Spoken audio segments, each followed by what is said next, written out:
Hello, everybody. Welcome to the first episode of something me and Gent have wanted to do for a little bit, which is a New England Melee podcast. We figured no time like the present with the current PR period coming to a close.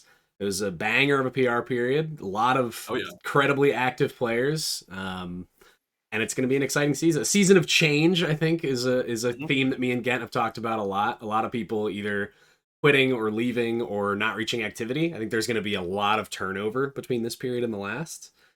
So me and Gent figured let's just sit here and talk about it, because so many times me and Gent, he can vouch on this. So many times we'll be at a tournament and we'll just find ourselves talking about the PR or, the players or whatever it may be for hours. We're like, we should just record this and make it a thing that we do every now and then. So we decided to do it. Some things we're going to hit on in this. We're going to do me and Gent's unofficial PR ballots. Are you on the PR team? Do you know? No, I am not. I'm not either. I'm on the New Hampshire PR team. Full disclosure, just in case anybody wants to sue me, I'm on the New Hampshire I'm PR on the team. Maine and Rhode Island PR. Okay, but neither of us are New England PR balloteers because we're too good at the game, and that's, it's okay. It happens. We're just too godlike. So we're going to do our official, unofficial ballots for what the PR would be in our eyes. We're going to do some New England Melee superlatives, like how you see in the NBA, most improved player, offensive player of the year, stuff like that. We want to do something fun like that. We're going to talk about the Attendance Hall of Fame. We're going to talk about Star League, which again, obviously has done, virtually himself, which is incredible. I know you and Rotaro have been doing crazy work for that. It was you guys' love child, I've heard. Yes. We're going to do a next season stock risers. We're going to talk about All-NEM Teams. We got all kinds of stuff planned. It's going to be bouncing all over the place. Some of this I'm sure is going to whiff completely, and that's fine. But we just wanted to come up with fun games and ways to talk about this whole PR period. And it's not just going to be talking about PR people either. We have a lot of stuff planned to talk about, some of the up and comers, some of the totally new players, new faces to the scene. So it's not just going to be a circle jerk, so to speak, as much as, we would love that, as fun as that might be. So with that said, I think we can jump right into, the topic that the two of us really wanted to talk about most when we came up with this idea, which is we wanted full disclosure as non-balloters. What do we value in the PR and how would we vote if we were voters? Because this is every season, the most talked about thing is oh my God, how did this happen? Last season, let's just call it what it was. Trail was honorable mention. That's wild. That is wild. Still wild. Still wild. So some transparency. We wanted to talk about what we value and how that, influences our thinking, and just give, what we think, where we stand as to where the current PR is. So I guess we can, I don't want to do here's my whole ballot, here's your whole ballot. So let's start with probably some stuff we agree on. You're number one, right? Who's number one? It's Calvar. My number one is Calvar. Yeah. I mean, let's be honest about it, right? It's easy. And I'm trying to find a way to phrase it. I don't want to do a disservice to Calvar because it's so easy to say, yeah, he's obviously the best. He's the best. But let's call it what it is, and you would know better than me based on the data because you're more of a data head than I am. This is his most dominant season in a long time. It is pretty bad for the rest of us. I'll say that. Yeah. And I think it's interesting with him because around a year ago, probably around this time, it's funny because we know him personally too, and I think maybe others don't. I think around a year ago he got a full-time job, and so maybe it was March last year, and he kind of, I think, started to take, I don't want to say a nosedive or anything like that, but for him, he started underperforming, I would say, for sure, comparatively. And then I think he kind of got used to that schedule. I think he's still, in that same kind of position these days. And so now, I mean, it's just so interesting. I think the last two seasons after that one kind of down season were some of his strongest, and especially this year. This season is just, he doesn't have a losing record or an even record on anybody. And that just doesn't happen. He'll have a losing record against Ember sometimes or Tori, right? Bonfire, for those of you that don't know. But this season has just been absurd. Yeah, it is. And that's the other thing is not only he has a positive record on everybody, but most of them are lopsided. Even when you look at the best players in the region, he's 12-3. I have the stats in front of me, so if you see me looking over here, he's 12-3 on Bonfire, 9-6 on Ember, which is better than historically. Ember historically has had winning head-to-heads in some periods or like dead even. 9-6 on Ember. 3-2 with Younger, who is somebody who's historically given him a lot of trouble. He's always, never been a fan of playing against Falco. 2-0 against Abel. 5-0 against you. 19-3 against me. I'm not going to skim over that. That's crazy. That's wild. He has not only winning head-to-heads against everybody, but most of them are like boat races. Like, there's a reason he wins everything. It's true. And it also is a testament to the fact that like last season was his weakest season in a while, and he was number 2 consensus. So I think he's obviously one of the goats of New England Melee. He's probably on the New England Melee Mount Rushmore at this point. That's a bit that we probably could do in a future podcast, but we're not doing today because we got so much stuff to do. But he's one of the greatest players in the history of New England, and it's cool to see him on top always. Also, just a great guy. I mean, he TOs Fotai every week. Absolutely. Well, let's not give him too much credit. He TOs Fotai. I know you don't come up very often, but let's keep him in check a little bit. I don't want to feed his ego. Okay, fair enough. He posts the Start GG link most weeks. Let's say that. But yeah, Calvar's he's a great guy, like you said, and it's always cool to see him on top. Number 2, do we agree? I think most of the top of the PR is pretty consensus. I have Tori at number 2. I also have Tori at number 2. Yes. Yeah, I think as probably the person who plays the most Melee with Tori, we're pretty static doubles partners. We play net play very often. We play in tournament very often. She's nasty, man. She's nasty. She gets a bad rep from me and others for she kind of plays like an idiot sometimes. She's known to like run up and down, smash your shield. She kind of has a reputation of playing like a dummy, but I think it's like a bell curve thing, and I'm on the right side of the bell curve now that says Tori's a mad genius, and she's disgustingly good at the game. She's disgustingly good at the game, and similarly, her head-to-heads are great. She wins a lot. She has multiple regionals under her belt this period. I don't know. There's not too much to say. Great out of region performances too. Like, she's just been super strong. Do you want to say a little more on what her seasons look like? Absolutely, yeah. I mean, I think she just got recently ranked top 100, right? Oh yeah, I didn't even mention that. Congratulations. Yeah. Woo-hoo. No, yeah, congrats. Yeah, absolutely. It's her first time being top 100, and the way our seasons work is that it's the summer season's usually within the top 100 range, but the winter season is usually kind of partially within towards the end of the SSBM rank. And then like 60-70% of it is in the new year. So some of those results do tack on. So for example, like her wins on Malachi and Coffee at locals as well. So like her wins, her performances out of region have just been amazing. And Tori this season, sometimes she will struggle. Like obviously I think against David, it's hard to say that she struggles, yeah, but David's amazing this season. But also she is down on Max as well. And I think there was some discussions with some folks between whether like 2, 3, and 4 in the order, but I think Tori has just kind of shown that like she has so many results under her belt. She destroys most people, right? And I think maybe we'll talk about this later. Like for me, going to a lot of events and still doing really well. Like she goes to NGP as the 1 seed and wins. Yes. She doesn't have to do that. Yes, I totally agree. We haven't really talked in specific about things we value, but I think both of us are big attendance valuers. Going to a lot of stuff, I think, gets you big points. Specifically, going to a lot of stuff and avoiding bad losses. When you go to 30 tournaments a season, you're going to accrue a handful of, bad losses. When I say bad losses, I mean, like, if you lose to somebody like low end of PR, which is obviously somebody who's great, but Tori shouldn't be losing to those people. You go to 30 events, you're going to accrue some bad losses, and Tori has avoided those incredibly well. She's played Regex like a million times. Regex is great. He's going to debut high on the PR, in my opinion. And she just hasn't lost him. She dominates him, despite playing him all the time. And I think that's just kind of the story of Tori's season is she's super active and she still dominates. She goes to tournaments as the 1 seed, as the 2 seed, and she doesn't place outside the top 3 very often. Super impressive season. I think we both agree she's going to be number 2. I don't think that's too much in doubt. I think 3-4 is where we start to see maybe some debate. We'll see. I have on my ballot, I have Ember 3, Younger 4. What say you? I also have Ember and Younger. Yes, 3 or 4. Ember 3, Younger 4. I think my general reason for Ember being so high is this is another thing I value on PR. Especially, I'll say this more as we get to lower people on the PR and why I might have them higher than you, for example, is I'm a big fan of punching up.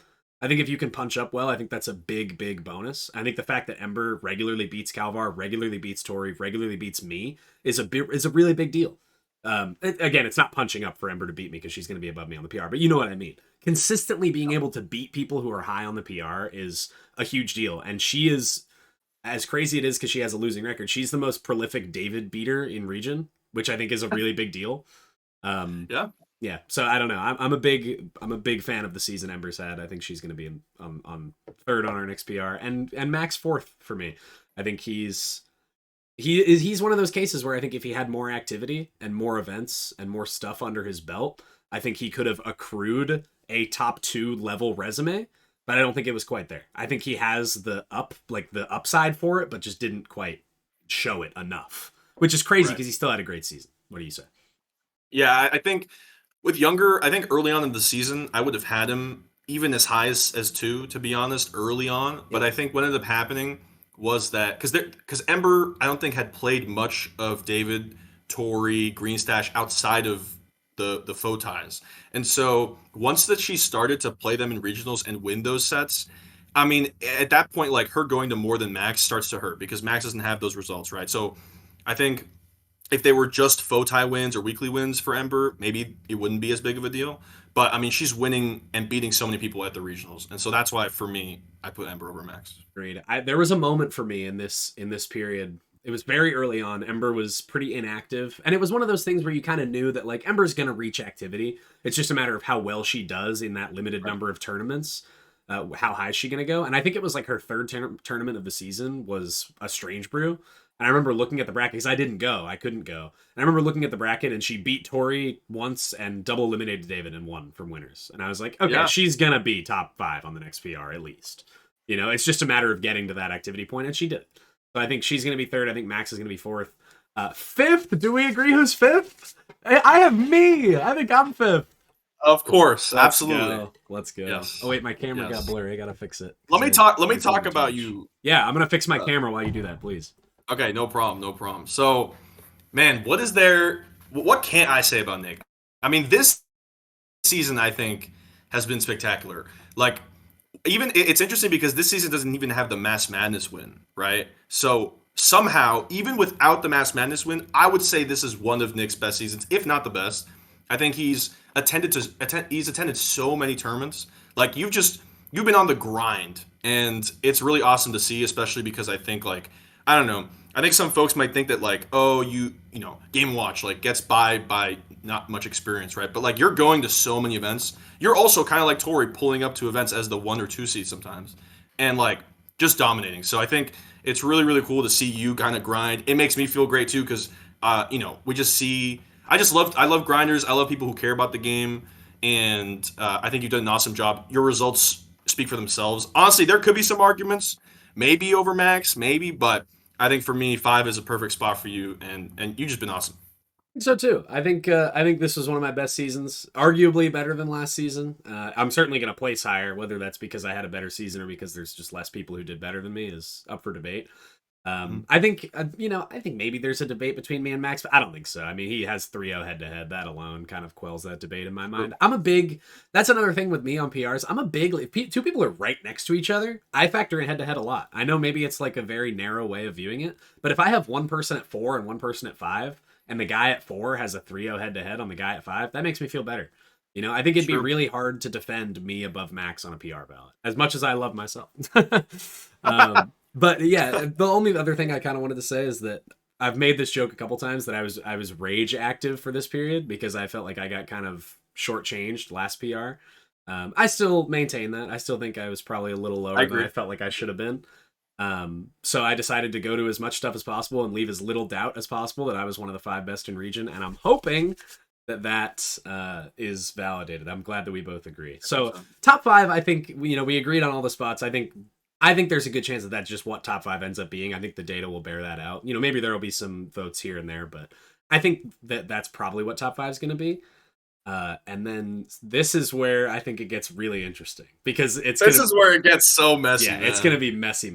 So we're going to have to go pretty out of order. And I'm just going to say my number 6, and I had to look over the data again because I've had this opinion for a while.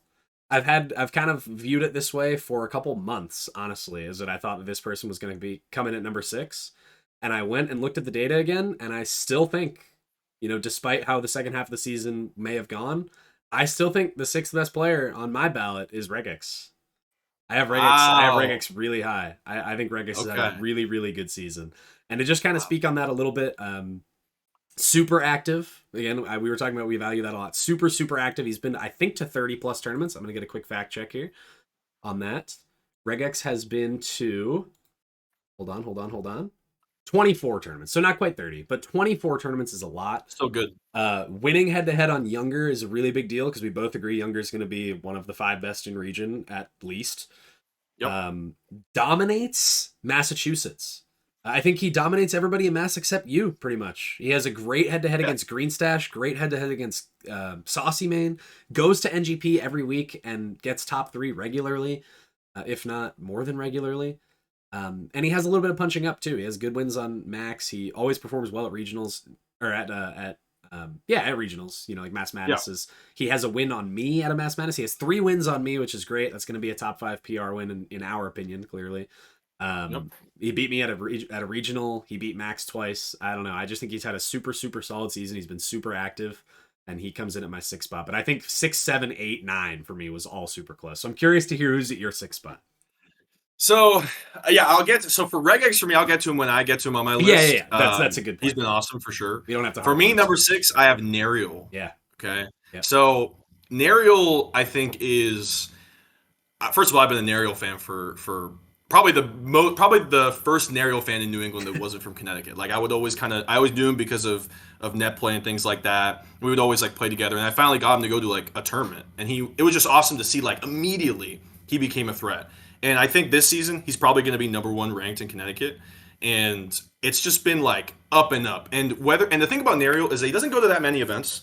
He's not as active, but my thing with him is he's very similar to Max in my eyes.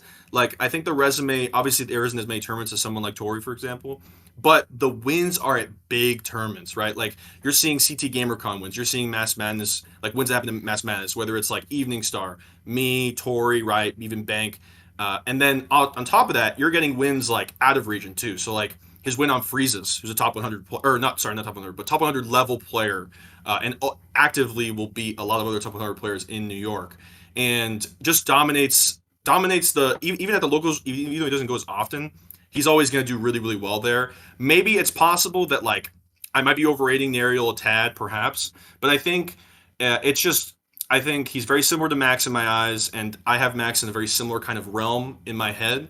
But I think Regex I think this entire tier is wild. Agree. I completely agree. I think this was as close to a coin flip for me as existed on the PR. And like kind of how I was saying earlier, I like to determine head to heads by, or determine these kind of coin flips by head to head. Regex and Nariel never played, which is a bummer. Ultimately what ended up being my deciding factor between these two was just Regex's activity. I know Nariel attended stuff in New York, stuff, elsewhere, but ultimately when it comes down to it, in region, Nariel went to 9 tournaments and Regex went to 24. And when their resumes are similar, like pretty close, clearly in the same tier, even if you don't believe they're right next to each other on the PR. I don't know if you do. I think they're in the same tier, and I'm a big activity favorer. And I'm also just going to go ahead and address my probably implicit bias here, is that Regex terrifies me.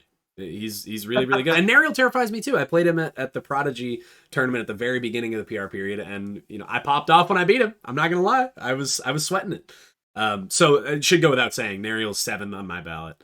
He's my number 7. I don't have too much to add. He's a huge puncher upper. We were talking about that just a minute ago. I'm a big fan of people who can punch up. That Tory win at Gigahog is good as gold. Like you said, he has a Freezus win, which is excellent. He has a Project win at GamerCon. That's excellent. Even though Project's not going to be ranked because of activity, but we all know how good Project is, right? That's a good win.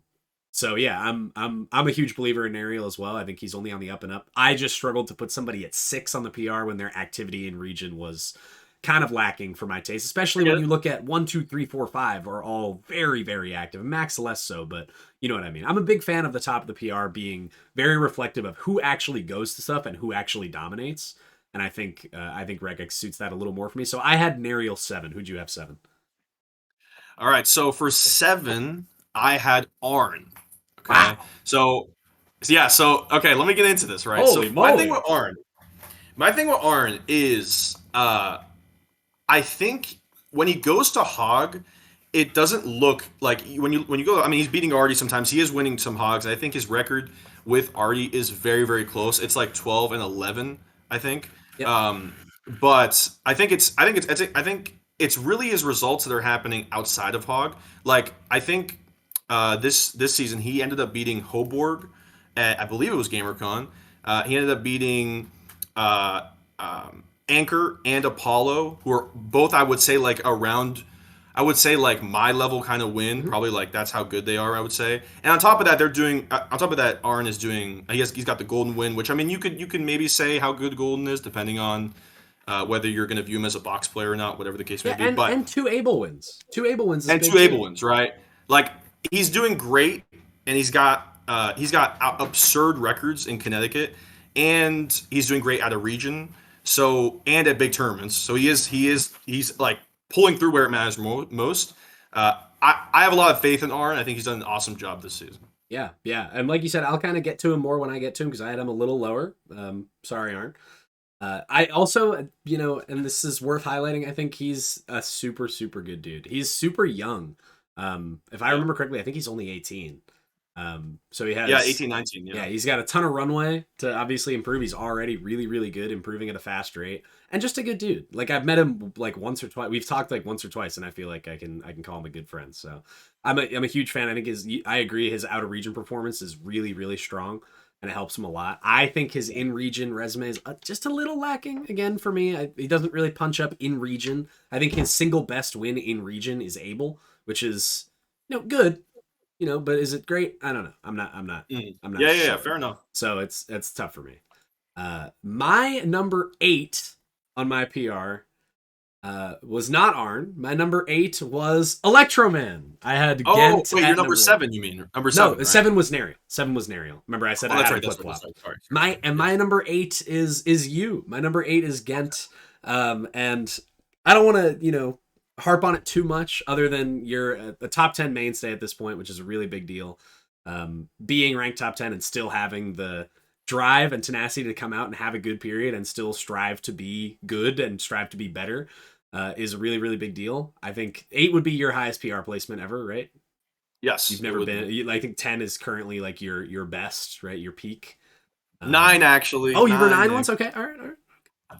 I'm 9 right now. Oh, I thought you were 8 right now, or I thought you were 10 right now. I'm sorry. Is No, no, 10? I'm 9 because you're 8, Yeah, right? and who's Yeah. 10? Q. 10 is Q. Okay, I had you guys flipped. I knew it was Fox Fox. I had you flipped. No, you're Anyway, good. I have you at 8. I think you weren't going to be nearly this high. I thought you were going to be like 14, 15, because Yeah. like we all know how good you are, but your period was really lacking until you had the just like marquee run at the 1-Up circuit final. I'm going to let you run through it because off the top of your head because it was your performance. What'd you do at that tournament? Yeah, 1-Up was wild for me. I mean, I think I remembered my last few 1-Up, the first one and the second one. I was so upset at like those are two tournaments that made me like I usually don't get upset at tournaments. Like I'll get disappointed for sure, but those are tournaments where I was like genuinely upset about how I did in my preparation, especially just, being sponsored by 1-Up and being able to be support them and show off their tournament.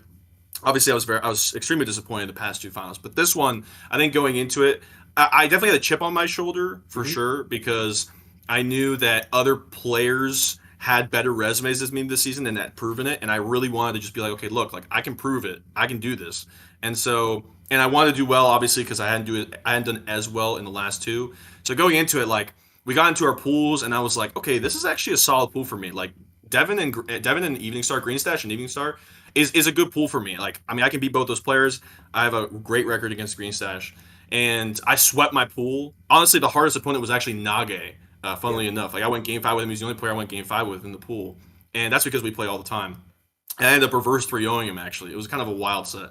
So then we get into bracket, and I get Ember. So Ember is a good draw, I would say, for me. I have a great record against Ember.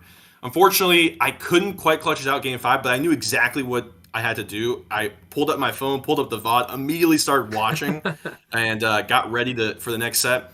That's the Played most Evening Ghent thing I've Star. ever heard. Sorry to interrupt. No, it That's ain't. the No, most I do Ghent that all thing the I've ever time, heard. right? I love it. Yeah, and then in losers, I got Evening Star again, which I would say is a good draw again. But it's funny because I hadn't beaten Evening Star in a couple sets, so yeah, I think I beat him even harder in the second set, which was interesting.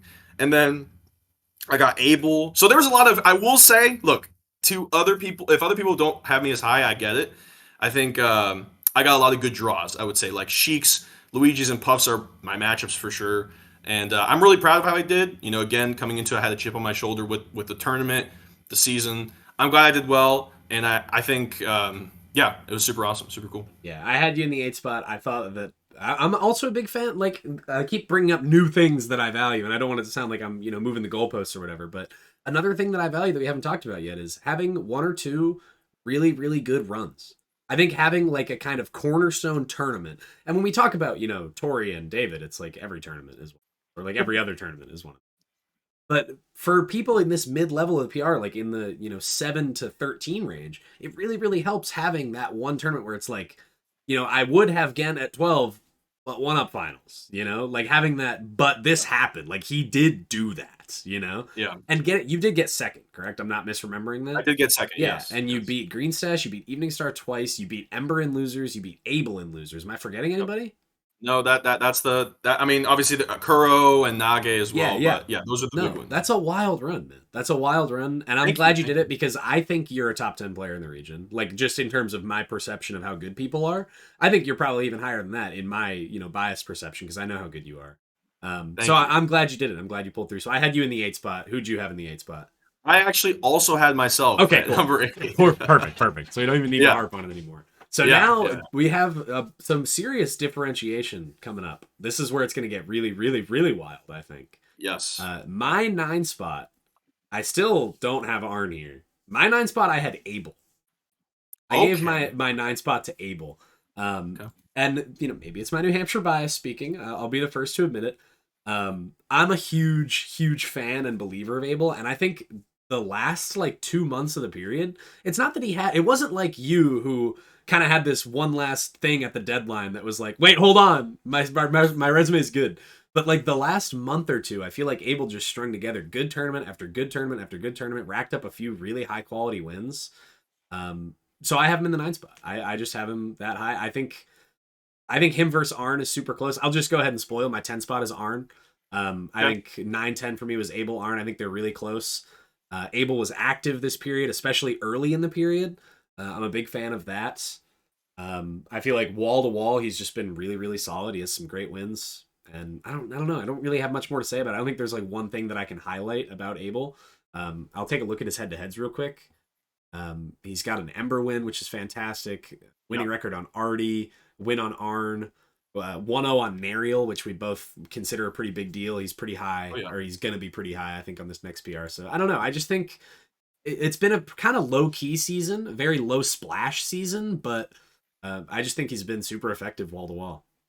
All right. So let me spoil I'll do my 9, I'll do my 10. So I have Abel at 10, so it is very close for me. Yep. My 9 is Green Stash. Okay. So this could be my Massachusetts bias. I love it. Perhaps, which is fine. I like this. So for me, first of all, I just want to say, outside of the top 5, the only person that has a David win is Devin. And Devin beat him. It was the first time they played in the season. So it's not like, I mean, I think it depends on how you look at it. But if someone plays someone 20 times, you could probably get a win at some point. But the fact that he beat him the first time they played in the season, and it was it wasn't dominant or anything, but it was still a set. And I think in this tier, that kind of win definitely matters. Obviously, I understand he's down on Abel. I get that.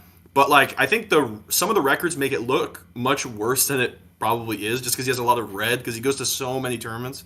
But I think he's got all those wins on, or not all those wins. He has 3 wins on you. He's got 2 wins on me. Abel doesn't have wins on you or me. Yeah. He's also got, what else does he have? He's got great records against Arn. I think he has a winning record on Tommy, which I don't think Devin has. I don't think Abel has. What Abel does have is he's got the Ember win, which is huge, and he's doing it a lot at regionals. But Devin, I think, is, for me, why I give him kind of the edge. is he is a Massachusetts player that doesn't have to travel so much, right? Like I think this is probably something we haven't gotten to yet. Maybe we'll get to when we get to like the lower end, when we get to some other players that will be interesting. For me, where you live and your location does actually matter for me. Like Devin lives in Massachusetts, right in Boston. He doesn't really have to go very far to get great wins. He could just go to NGP and stack those wins, right? But he's going to regional after regional after regional, overperforming, I would say, generally speaking. And on top of that, he's doesn't really lose. Like, I mean, when he's losing to players, he's losing to other great players. He's not really getting upset that often. I was hoping you brought that up. I think that's the most impressive thing about his resume is every tournament run you look at for Green Stash, it's like he lost to me and David, or he lost to Tori and Ember, or he lost to Ember and David, or he lost to me and Max. Like every tournament. Or like he lost, I know there's a couple tournaments where it's like he lost to Tori and then you and got third. And it's like, that's crazy. It's crazy. Yeah. He is one of the best loss avoiders in the region. Mm-hmm. Like you said, he has a lot of punching up ability. I have mid 11. I'm going to go ahead and spoil it. I have mid 11. He's one of the best punch uppers we have. Obviously, maybe I'm biased towards him because we've played a lot and he's beaten me a good number of times. That obviously makes me more inclined to believe in somebody. But I'm a huge fan of what he's been doing this period. Super active. He's just like the kind of person that you want, like representing your region in terms of like he's just a fucking great guy. I love Devin. One of my favorite people to see at tournaments. One of my least favorite people to see in my bracket at tournaments. Abel too, by the way. I just want to say, like, Abel's not really getting upset at all. No, yeah, and he's similar. Great. Yeah, it's similar. Almost like floaties. It's easier to do that with floaties. Anyway, but yeah. So I had Green Stash at 11. I'm just gonna go. I'm gonna call you out. I'm gonna put you on blast a little bit. I hope you have Regex at 11, man. You have Regex this low on your PR. Hold on. So, okay. Regex, I have at 11, this guy's hating you. This guy's hating on you, Regex. I'll get to it. So at 11 and 12, at 11 I have Tommy. Mm-hmm. Okay. Then I have Regex at 12. Okay, Tommy's my 12. So we have the same top 12 players in a slightly different order. Tommy's my 12. So let me talk about Tommy a little bit. So Tommy's interesting. I think at this point, actually, it's funny. We have like a little rivalry going at this point. I think because I beat him the first 2 times. He's beat me the last 3 times. And I know he really wants to see me in bracket. Like he loves seeing me for some reason. I have kind of like a mental block sometimes against him. So, I think I also maybe have some bias there just because I've played him so much this season as someone that doesn't see him weekly or anything like that at regionals. The thing about Tommy is like all of his wins are at regionals.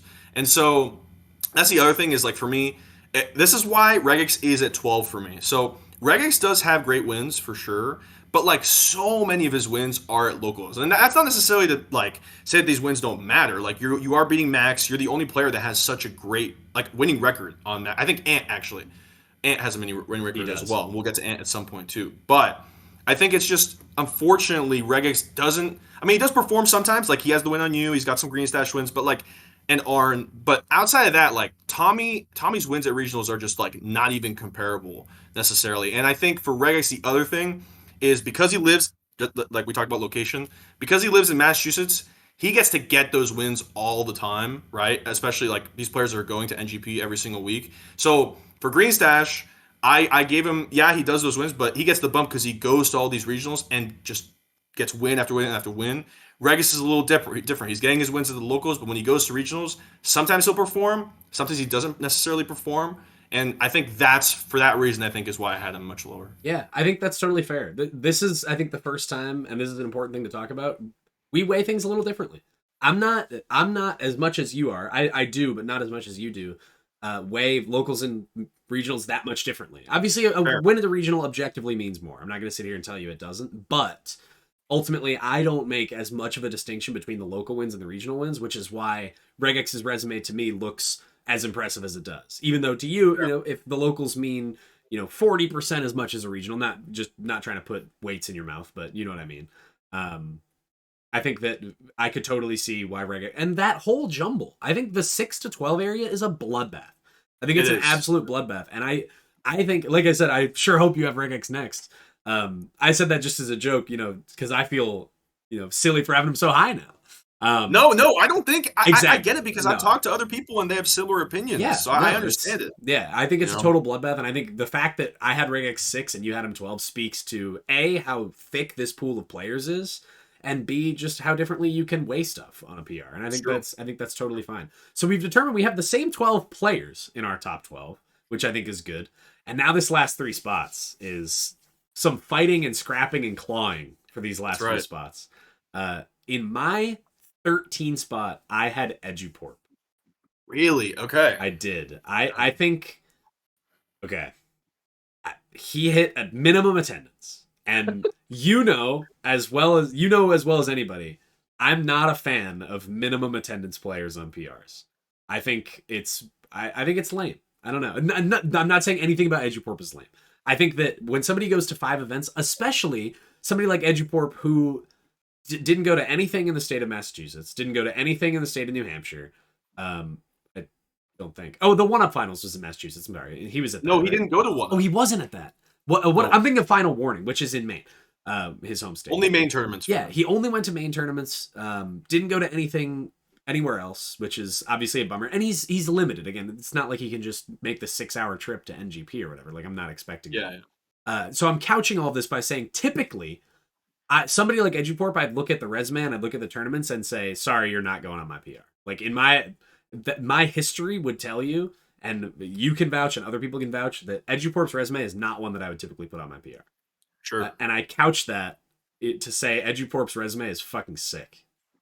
He played Ember and Younger once each and beat them both.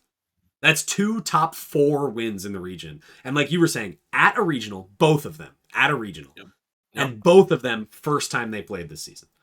It's true. Like, forget the fact that it's a winning head-to-head, right? 1-0 is a winning head-to-head. But just, you played the 3rd and 4th best players, in my opinion, in the region once each at a regional and beat both of them. That's fucking crazy. That's crazy. And only lost at that tournament to David and Inky, who are 2 top 100 players. Right? I don't know if Inky actually was top 100, but kind of like you said earlier, top 100 level. Top 100 level, yes. Inky is that good. I think we talked about marquee runs, and I wanted to mention that for Tommy as well. His SSS run, iconic. I would be remiss if I didn't mention it. Amazing, amazing tournament run there.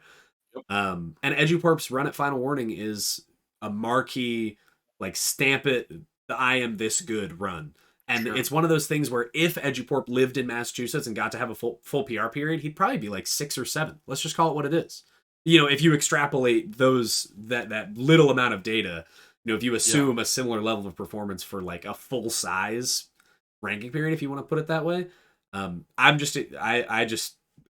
can't deny it, man. That's a crazy, even though it's a tiny resume, it's a crazy one. So I had him at 13. That's fair.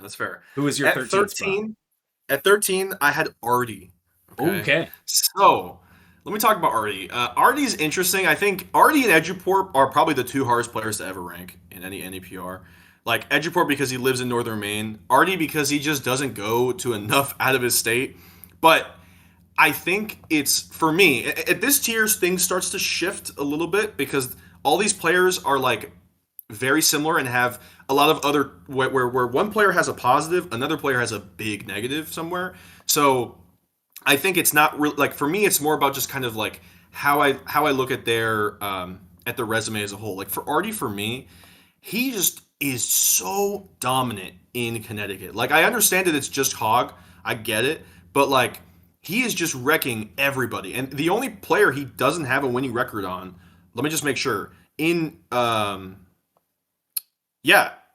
only player he doesn't have a winning record on. It's just no, sorry. I think he actually has a winning record on Nariel, too. I think he actually has a winning record on everybody, actually. My bad. I might be wrong. Wow. Yeah. Every player, like, he has a winning record on Nariel. He has a winning record on I did not know he had a winning record on Nariel. Wow. It's very close. It's one set. Artie I think it's 4-3 for Artie against Nariel and like 12-11 against Arn. So, and he just doesn't lose. Like, this is a player that just does not get upset, right? And I understand it's just Hog. I get it. But like, when he did go to regionals, he did end up he beat Devin. I forget which regional it was, and he also beat Big Buffalo. Who is, like, I would say, if I could compare him to another player on our list, like, Abel level, because Big Buffalo at Giga Hog beat Tommy, I think, beat Abel at that tournament. Big Buffalo's a great out of region. He beat Greenstash at that tournament as well. Greenstash at that tournament, so yeah. he's like a top 10, top 12. And also, just player. For clarity's sake, because I know the answer, he beat Big Buffalo at Giga Hog, and he beat Greenstash at the Prodigy Classic. There you go. There you go. So, like, yes, I understand he doesn't have maybe a marquee run. He doesn't have like so many wins at these regionals, but like he's going to Hog every week, which for one is not like to go to a weekly every week is not easy. But to do that, he owns the joint. Do that while he owns the joint. Okay, I get it. I get it. I'm just being funny. I hear you. I hear you. No, I hear. I hear you. But it's just like it's hard for me. It's hard for me to take that away from him. I think Porp is amazing. I love Porp, and I'll get to Porp when we get to him on our list. But yeah, that's why I have Artie at 13. Yeah, I think that's totally fair. I think Artie is the immovable object of CT Melee, and I think he might warrant a spot for that alone. I think him being on the PR just feels right. It's one of those things that to me it just feels right, even if maybe his resume doesn't determine it. Part of my heart wants Artie to be on it because it just feels right when Artie's on the PR. Yeah, I agree. He's dominated in Connecticut. Super, super impressive. I think his results are just a little scant outside of Connecticut. And that's why, and I'll say spoiler alert, he's not on my PR. Wow. As much as I love him, he's one of my absolute favorite people in New England. He was my 16 spot. Okay. He was my 16 spot. And maybe that makes me crazy, but I'm just going to say it. That's what it is. Fair enough. My 14 spot is somebody who is determined every time I've talked to him that he is not going to be on the PR. And that he is not a PR level player. And We're on the same page. I think you probably have an idea of who I'm talking about. And that's Saucy Mane. I have Saucy Mane at 14. He is... I just think he's a PR level player now. I think he's leveled up an insane amount this PR period. And his resume, I think we would both agree, is not carried by, but certainly largely carried by his out-of-region performances. He has crazy out-of-region wins, man. He beat Adwan, which is a great win. You know, I beat Adwan too. He beat Adwan harder than I did. He beat Adwan way harder than I beat him. Not that matters, but he also beat Goody, which is a deep top 100 level win. That's like a legit top 100 level win. Also Balloon Day as well. Yes, he beat Balloon Day. He beat, I think there was somebody else that's quite good that he beat, but I forget who it was. I just think he's a PR level player now. He's a punch upper. He has a younger win. He got it in at like the last minute. Got a huge win on younger. I just think he's a PR level player these days, and I think his resume is good enough. I think the out of region performances alone. His GamerCon, he got like 17th at GamerCon, I think. Granted, he got a little bit of bracket luck. You know, that's the thing we talk about a lot is he got some good polls, not only in terms of character, but also like upsets benefited him. He had a slightly more beneficial bracket, but regardless, he got 17th at GamerCon and made upsets to make that happen. I just think he's PR. I think he's 14 on my list. So at 14, I also have Saucy Mane. Nice. So Ben is so interesting. I think this is where, like, to me, I love putting context on people's resumes. It gives a lot of, like, there's a lot of intangibles that can't really be covered by what's on the resume, and I think that's where having a panel is helpful because people will have different intangibles that they value. My thing with Ben is he goes to so many tournaments. As a Massachusetts player, he does not have to go to this many tournaments to get wins. And yet he goes to 34 tournaments. He goes to so many locals, even just in this new season. I think he's gone to like 4 out of the 6 tournaments in the season already. He goes to so many tournaments. And on top of that, he's traveling outside of the region. And so for me, like, you're doing all this. I'm going to value your big wins a little bit more than like other folks. And also, I'm not going to really care as much about your losses. Your losses are going to happen, and I understand that. And throughout the season, you do get better, and I recognize that, like, you know, we have to value certain wins the same, and I get that throughout the season. But still, like, context matters, and, like, he's still getting all these wins at regionals, right? They're not, like, the Balloon Day win happened in the major, I think, or no, it happened at Fight Pit, whenever that happened. Like, and that's not a major, maybe, but, like, that's a national. That's whatever. That's like, a turbo regional. Exactly, right? So that for that reason is why I value, like, and I you know, maybe for me, if I thought a little bit more about it, maybe I'd flip him over Artie, but I think Artie's records in region are just like so strong in Connecticut, and he doesn't lose at all. So for that reason, I have Ben at 14. Yeah. Cool. He's great. On the up and up. He is definitely. And in the 15 spot, the last spot, I'll kind of couch this by saying I was debating the spot between some of the names that were in my head for this spot. I was torn on Artie, who you mentioned. I was torn on Golden. I looked at Golden's resume pretty closely. He's a big puncher upper, in my opinion, which is something I've talked about a lot. I even looked at, the resume of Nage, of Future Shock. Like, these are all people who I thought maybe, when I looked at their resumes again, maybe I'll look at it and say, wow, he really is like the 15th, or 16th best player in New England. But the name I ultimately decided on for my 15 spot's Palika. Okay. I have Palika at my 15 spot. Fair enough. Kind of a similar season to Artie. In terms of what he attended, it was basically only Hog that he attended, and he similarly dominated. Granted, it was really the first 5 he went to, I think, that he was particularly dominating, and then people slowly started beating him more and more as time went on from there. But I think he just dominated so much of Connecticut. Huge loss avoider, despite going to a lot of Hogs. Didn't really lose to anybody except the best of the best in Connecticut. It was when he didn't win Hog, you would check the bracket and it's oh, he lost to Nariel and he lost to Artie, or he lost to Artie and he lost to Arn. That's gonna happen. But really, outside of that, I don't think he suffered a single bad loss in Connecticut. And what put him over the top for me is kind of like how we were saying for Artie's resume. He dominates in state, has winning records on so many people. And he has a couple good wins at regionals, right? He has the Big Buffalo win, the Green Stash win. And the reason I had Palika higher than Artie, and the reason I had him in my 15 spot, was GamerCon. And he went and beat Ember at GamerCon. And that win alone carries so much water. Beating a top 3 player in the region at the biggest tournament of the ranking period is so huge to me. And his resume is scant, and this area is super tight, and I could see it going either way. But that win alone, call it my New Hampshire bias and how much I respect Ember and believe in Ember, but that alone, I couldn't deny it, and I had to put him in my 15 spot. Not that I didn't want to, but you know what I mean. No, fair enough. I just couldn't not put him there. How about you? So for 15, I think I probably should have gone first because these are players we've already mentioned. But at 15, I have Eduport. And okay, yeah. I have so much love for Porp again. I think unfortunately, and look, I usually give, and this is me giving the bump to a Northern Mainer who can't really go to as much. I wish he had just gone to at least one, because he went to 2 events where he could have gotten really good data, and it was only really Final Warning where he got the data. I think at the Waterville it might have been, it might have been Waterville or NCS. I forget the other one. His data just wasn't really great. I think at that tournament he didn't really get any he got the Jack win, which is solid for sure. But I think I just don't know if it was unfortunately he didn't beat Ember at that tournament, didn't beat David at that tournament, didn't beat me at that tournament, and for me, I have full love for Porp. I know he's watching for sure.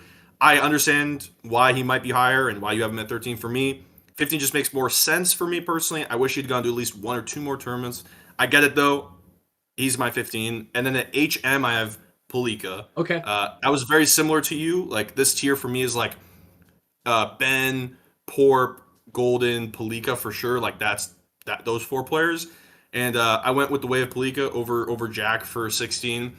Very similar to you. I can't really say as much as or more than what you've said. I mean, I think being able to take what you've done at the local, go to one of our biggest tournaments, if not our biggest tournament, CT GamerCon, and perform there means a lot too. So it really just kind of depends on what you value, I guess, right there between the two of them. But very, very, very similar tier for sure. Yeah. Well, that was awesome. I think they were more similar than I thought, honestly. I think those were more similar than I thought. And the last little thing I wanted to say to kind of wrap up our ballot talk is, from a narrative or just maybe purely ranking standpoint, what do you think's the biggest shock going to be of this PR where it comes out? Because when a PR comes out, it's always pandemonium, right? So when you open NEM General the day the PR comes out, what's the thing that you're going to have to catch up on 500 messages about? Because last season it was Trail, right? That goes without saying. I mentioned it earlier. Trail being HM was like a nuke went off in NEM General. So not that there's going to be anything like that, but what do you think the big shock is going to be? That And maybe it's just because people don't know. Maybe it's just because it's like, wow, was he really that good this period? Yeah. Or maybe the opposite. Like, wow, was his period really not as good as I thought it was? What's your big shock of this PR? Man, this is a tough one for sure. I think I really, I mean, I guess last season I doubted we were going to see a big shock too. But I mean, we got that with Trail. I don't think anybody expected it. At least the players on the PR, none of us expected Trail to beat HM, so that was a shock. I guess for me, it'll be interesting to see how Artie gets ranked. Artie and Tommy for sure. I think these are players that like I know for sure that people have a lot of faith, especially Connecticut. A lot of faith in Artie and Tommy, and I think they maybe are players that could go in any direction sometimes. You could say that Tommy doesn't have as many results at tournaments and as other players, and Artie doesn't have as many results in region or sorry, outside of Connecticut. So it's possible that like if Artie doesn't make the PR, people are gonna be like, yo, like Artie's definitely a top 15 player. Or if Tommy is really low, maybe some folks will say that he'll be high. I don't know. It's tough because it's hard for me to get into the panel's mind and think like what would be an absurd rating for a player. I don't know. Like maybe like Green Stash doesn't make the list or something. Maybe that. Yeah. I think there could be a shocking omission. I totally agree. Like I think we agree that there's 17 players that can make the PR. Yes. I don't think there's more than that. Now that I've really looked at the resumes recently, I think there's 17 players that could. And I think there will probably, and it kind of depends on what region you're in too. I think if Artie gets, snubbed, I'm not using that word narratively, I'm using it literally. If he is not on, I think there's probably some people in Connecticut who will say, are you fucking kidding me? Artie didn't make it. And similarly, I think and I don't think he's going to, he's not on my PR, but if and when Golden doesn't make it, I think there's going to be some Northern Mass and New Hampshire people who go to Fotai every week that are like, what? Like exactly. Golden's not on the PR, really. The guy who was like, what was he, 6th last ranking period or something? 7th? Yeah.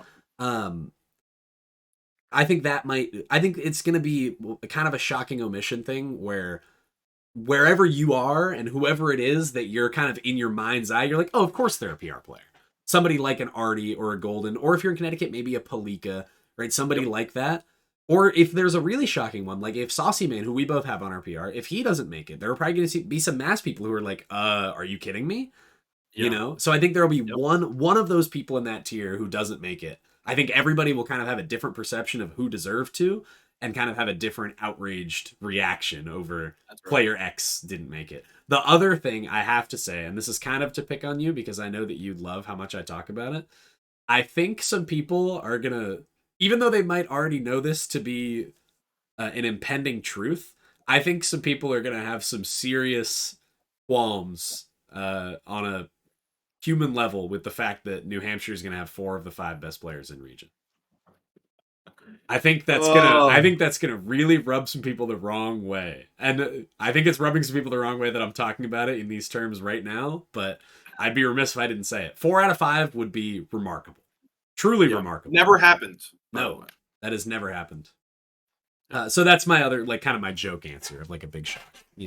No, fair enough. I think one takeaway before we kind of move on to the next section is that this PR it's very interesting to see how Connecticut, New Hampshire, and Massachusetts, and also Eduport and Maine, like these 3 states actually share a lot of the PR, very similar. Like outside of Eduport, it would have been like if you put Palika, for example, as 15, it would be 5 Mass, 5 New Hampshire, 5 Connecticut. Wow. Which I don't know if we've ever had that kind of division. I did not know that. That's cool. Yeah. That would be a really cool That's thing. really cool. It's really, really interesting. So I think that will put a lot of like you're gonna be this is why kind of what you're saying is true. Like if you're from Mass, New Hampshire, or Connecticut, if you see one of your 5 best players that you know is PR level, it's not on there, you're gonna be like, whoa, that doesn't make sense because like it's so obvious that they're at that level, right?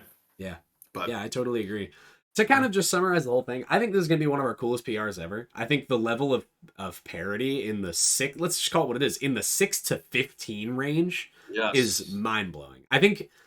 Both of us, I don't want to put words in your mouth, but I certainly believe that they're the biggest gap on this PR, because there's always gaps on a PR, right? There's always like tier S, tier A, tier B, right?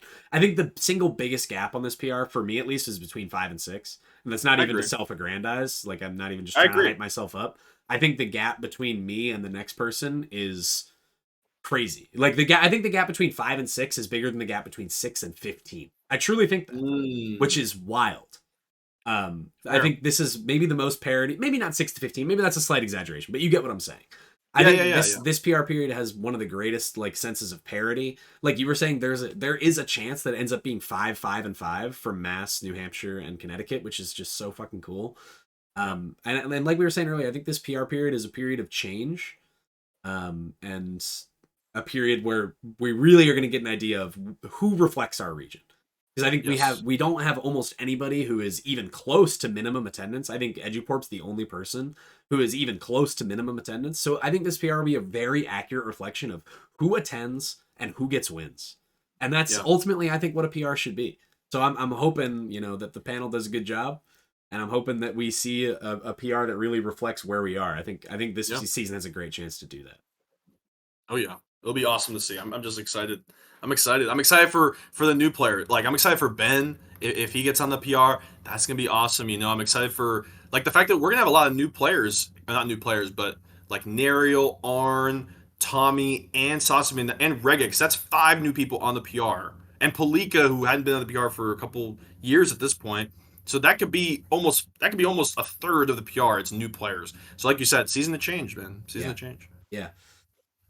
So that'll bring us into, I think this is the thing that I was most excited for. I think this was like, because we said we wanted to do a pod about the PR, and I think we were going to do that either way. But then we kind of mutually had this idea, because we're both big fans, in case it isn't clear yet, we're both big fans of sports radio and sports television and sports podcasting. Yep. And I think the game element of this that we both kind of realized like this could be really fun is like creating games about this PR period is where this whole thing really started to come together. And I think the one that I was most excited for is the one we're about to do, which is our awards voting. It's kind of like our superlatives, right? Like how the NBA awards does, your MVP, your defensive player of the year, your coach of the year, your sixth man of the year, stuff like that. We have different categories, and it's blank player of the season. And this can be player, it can be a TO, it can be it's a multitude of things, and it doesn't have to. It's not all just about the PR players. Like we were saying earlier, we want to. This podcast isn't just for the 15 people who are making the PR and nobody else, right?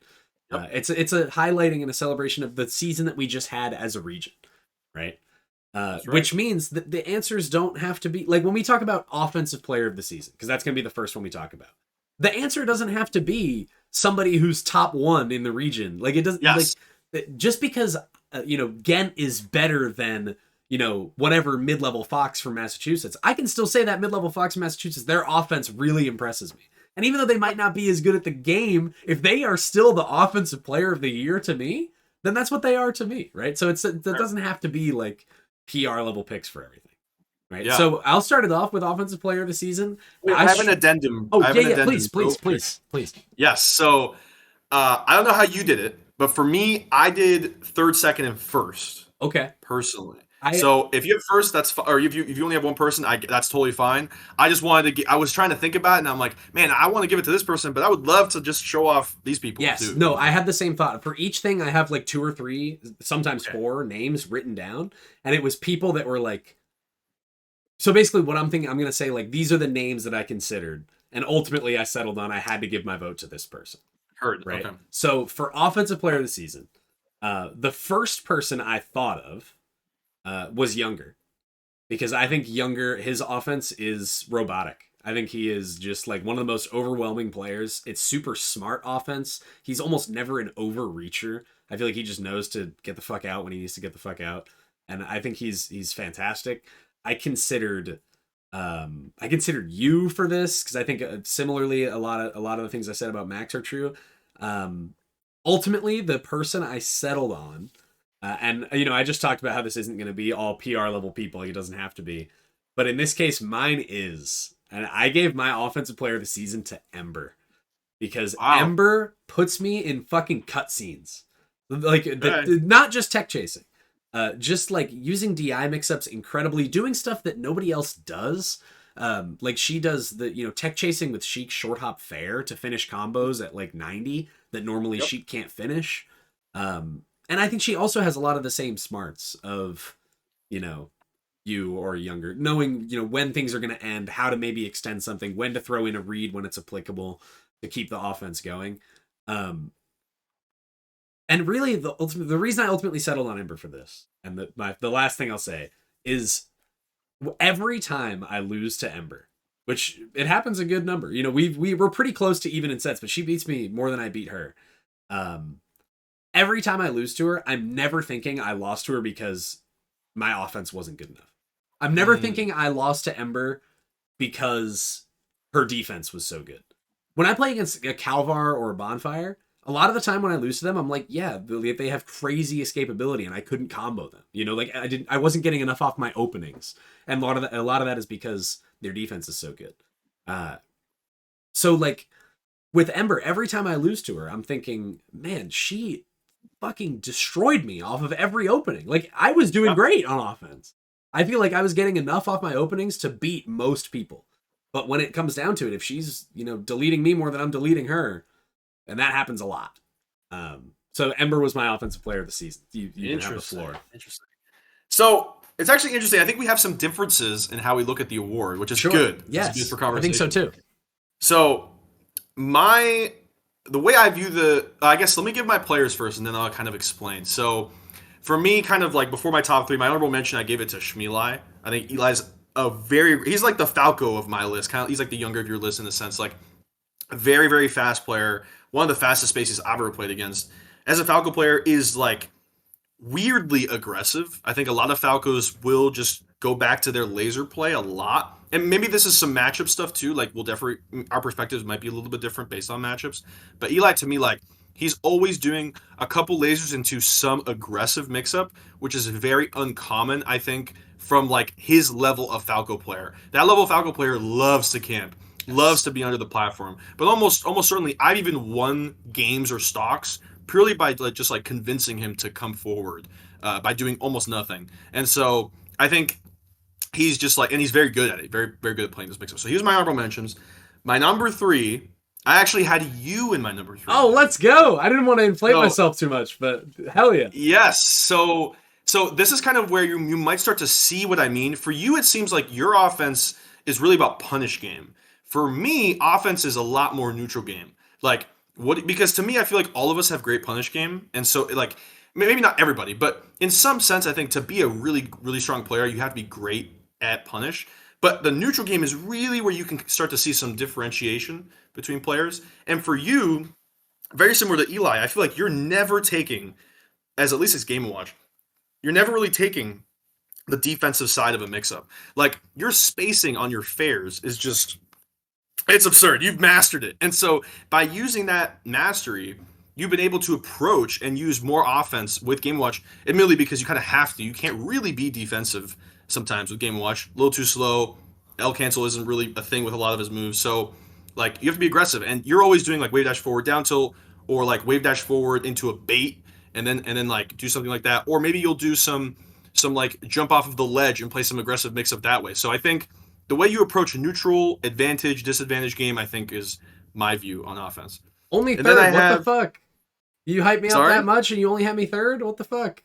So second, I had Saucy Mane. Oh, I love it. I love it. He was in my list of names that I was looking at for sure. Yes, yeah. For me, very similar. He is, as opposed to someone like Devin, for example, Green Stash. I think almost always I am expecting some kind of wave dash forward attack, or if there's some trade, Ben will almost always just go right back in. And it's just awesome to see. Sometimes it gets him killed, for sure, and maybe he needs to be a little slower sometimes. But, he makes it work a lot of the time. Or he'll do, some weird tech chase mix-up and then, hit you with an up B randomly. Something that, even Devin isn't going to do. And I think it just works out for him. And very similar, my first place, I had to give it to Nariel. That was my number one offensive player of the season. My thing with Nariel, very similar to Ben for sure. If you just watch his games, and I made sure to do some research on this, watch multiple types of matchups. I watched him against Fox, Marth. I watched him against Sheik as well. Almost always, Nariel is doing very little dash dance. He's doing a dash forward into some kind of mix-up so often.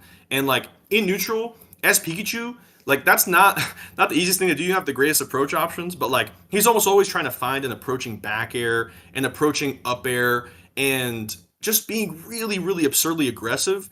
And unlike Ben, he makes it work and kills people, destroys people with it. And maybe isn't maybe has found some way. Maybe it is a Pikachu thing too. Has found some way to kind of be safe with it too.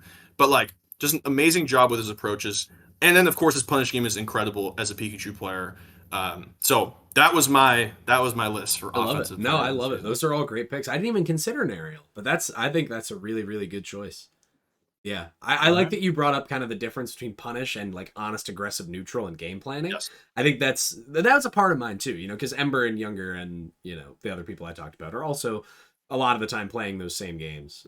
But I think that's a really good point, and that kind of parlays us into the defensive player of the season, which is. For me, it was a combination of kind of the things we just talked about, like the overall approach to the game, willingness to play defensive, willingness to be reactive instead of proactive. And also a big part of it for me was straight up, how good are you at the little stuff? So some of the people that I considered, especially because I play against him a lot, I considered Golden. Golden has the best slide off DI in New England and has for years. And now that he's on, contraption, that helps him do certain things better than he could before, defensively in particular, which really helps. He was somebody I considered Bonfire. She's the SDI queen of New England. She's just she's a good example of like the micro on an input level, just being crazy good, using every little bit of ECB manipulation she can to, put her in a winning spot and a bad spot. I considered Geo for this award, for, reasons that should be obvious. His willingness to be on the back foot and be reactive instead of proactive he's proactive in his not engaging. It's a level of a defensive approach that it almost becomes aggressive how defensive he's playing, which I think is hilarious. I also think he's a funny guy. But my defensive player of the season, I feel like he's got to be at least somewhere on your list. If not, we agree on this one straight up. My defensive player of the season is Green Stash. Dude somebody else I considered and didn't mention, I forgot to bring up, is Artie. There was a nickname for him years ago that I forget who it was, but somebody in Connecticut called him the Great Wall of Artie, which I think is just like a hilarious summation of who he is and what he is. And Green Stash for me is similar. I think of the Great Wall of Devon. His willingness to fucking chill is crazy. You'll see him play last stock scenarios against people that take 2 minutes. Because he's not going to force it. He's very unlike Saucy Man, who Saucy Man oftentimes takes the approach of like, somebody is winning in the next 10 seconds. And it might be me and it might be you. But Green Stash is the exact opposite. The willingness to just relax, wait for the perfect moment, the perfect opportunity. And also just his ability to put up a wall. Both of shield, of pure movement, spacing, and using it, attacking as defense. I think his defensive mind in the game, like neutral wise, the way he approaches the game, is the one that I would most want to like copy. Like if I could copy somebody in New England's defensive ability and willingness to play that way, it would be Devin. And that was the question ultimately, where when I said Devin is the answer to that, then I knew he was my number one. Yeah.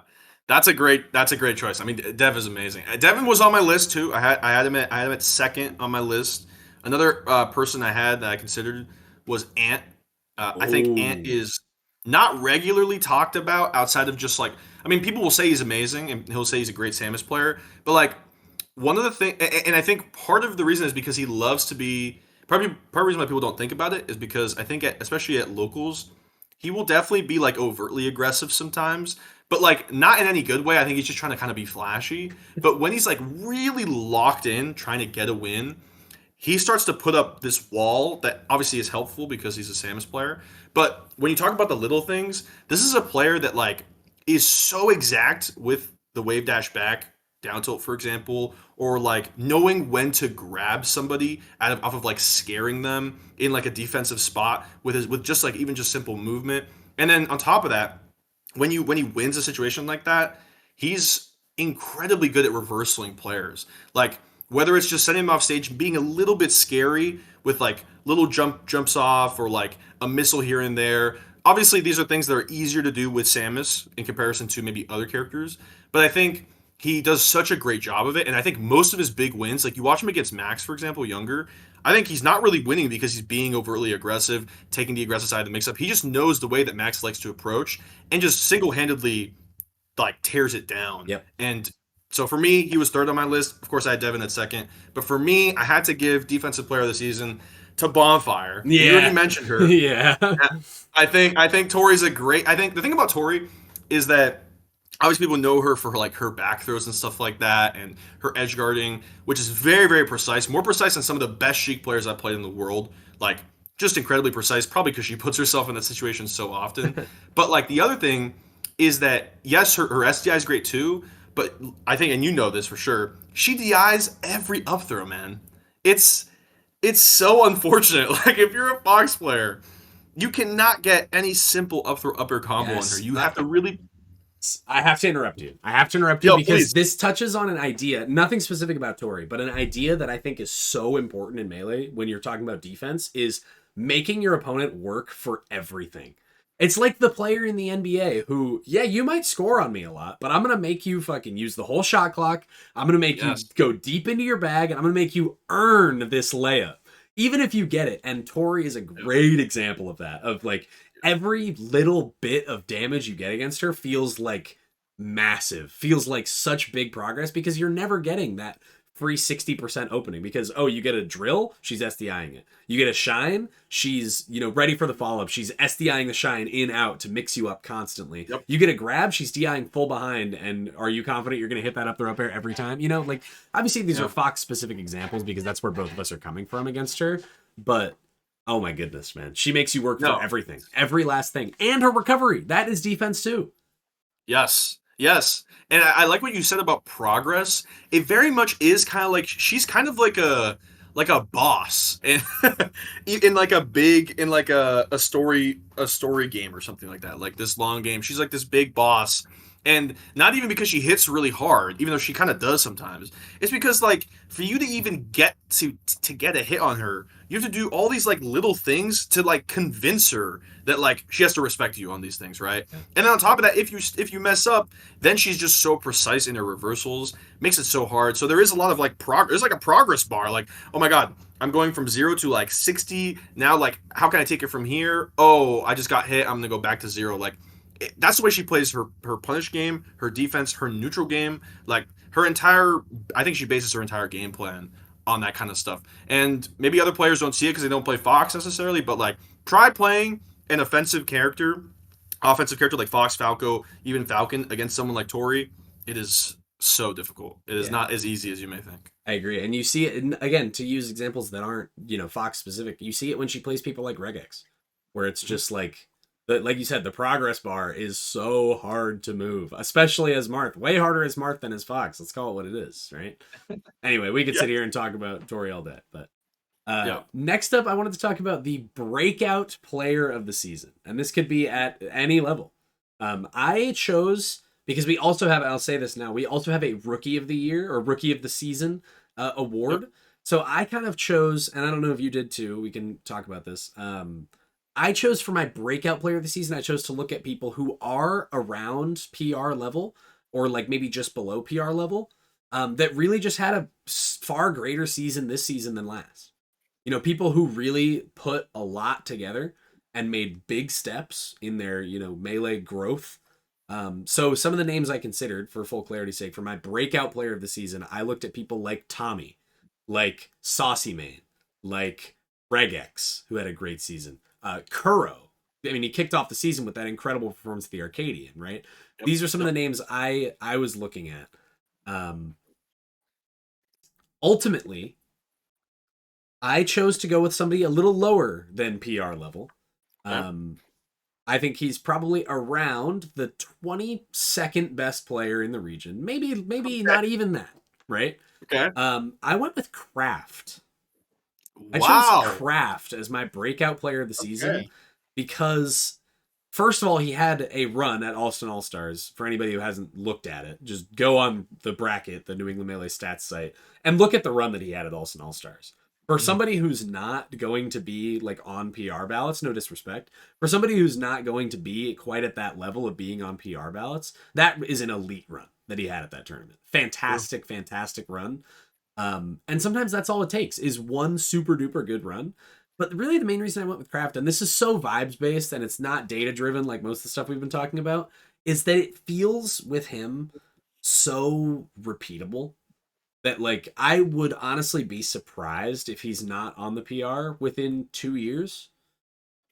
Because it everything that I watch from him every time I play against him, it feels so like there's nothing fluky, there's nothing dishonest. It's very just like, yeah, this guy is this good, and it's only a matter of time before the wins keep stacking, I guess. So I ultimately went with him, somebody slightly lower than PR level, but I just wanted to give him some props and some shine for that. Kraft is an awesome choice. I love Kraft. He's it's just nice to see other Fox players that are just like on the grind. So Kraft is awesome for sure. So for me, I like you. I look at the award very similarly. Like if you've been in New England and you did kind of like you did decent last season, but like this season's really kind of been your season. So I also looked at Tommy. I looked at Arn. For me though, I end up giving it to Kuro. Okay. And Kuro for me, very actually similar to Kraft, I would say. Doesn't like I don't think his wins never look fluky to me. Like so, for example, I mean, I think as a Ganon player, you're kind of going to get that sometimes because you're going to hit a couple fairs, maybe you're not going to hit every game. You're going to hit a couple edge guards, maybe aren't as repeatable, or a couple reads. Kuro though, he plays Ganon like it's a Sheik. Like he's looking for a grab and he's going to kill you off every grab. And it's not even like he chain grabs. He's learned to cheese. The only Ganon that chain grabs spacies that I've seen to death. No other player does this, and like no other Ganon at least that I've played. And he like I've talked to him so much about melee or just seen him talk about melee. He's like a melee he loves melee and he's like a student of the game for sure. He doesn't treat wins like for him getting a win doesn't really mean as much if it was like a fluke or if it was something that just kind of he got lucky sometimes. So his entire game plan and improvement is all about how can I make something repeatable? How can I really squeeze Ganon for all he has? Very, very cool. I thought he had an awesome season. Obviously, the Arcadian, and I think he's going to even go up from here. Yeah, I couldn't agree more. I think you pretty much hit on everything I would have said about him if I went in depth.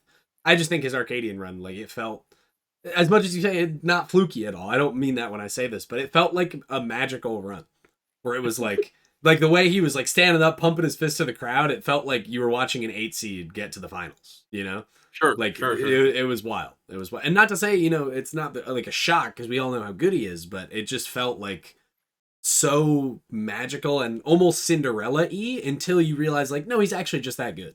And the Yeah, rest of his season was as good. It wasn't like in aberrant performance at all. right. So that kind of leads us into our rookie of the season. And rookie of the season has it weirdly doesn't necessarily have anything to do with how long you've played.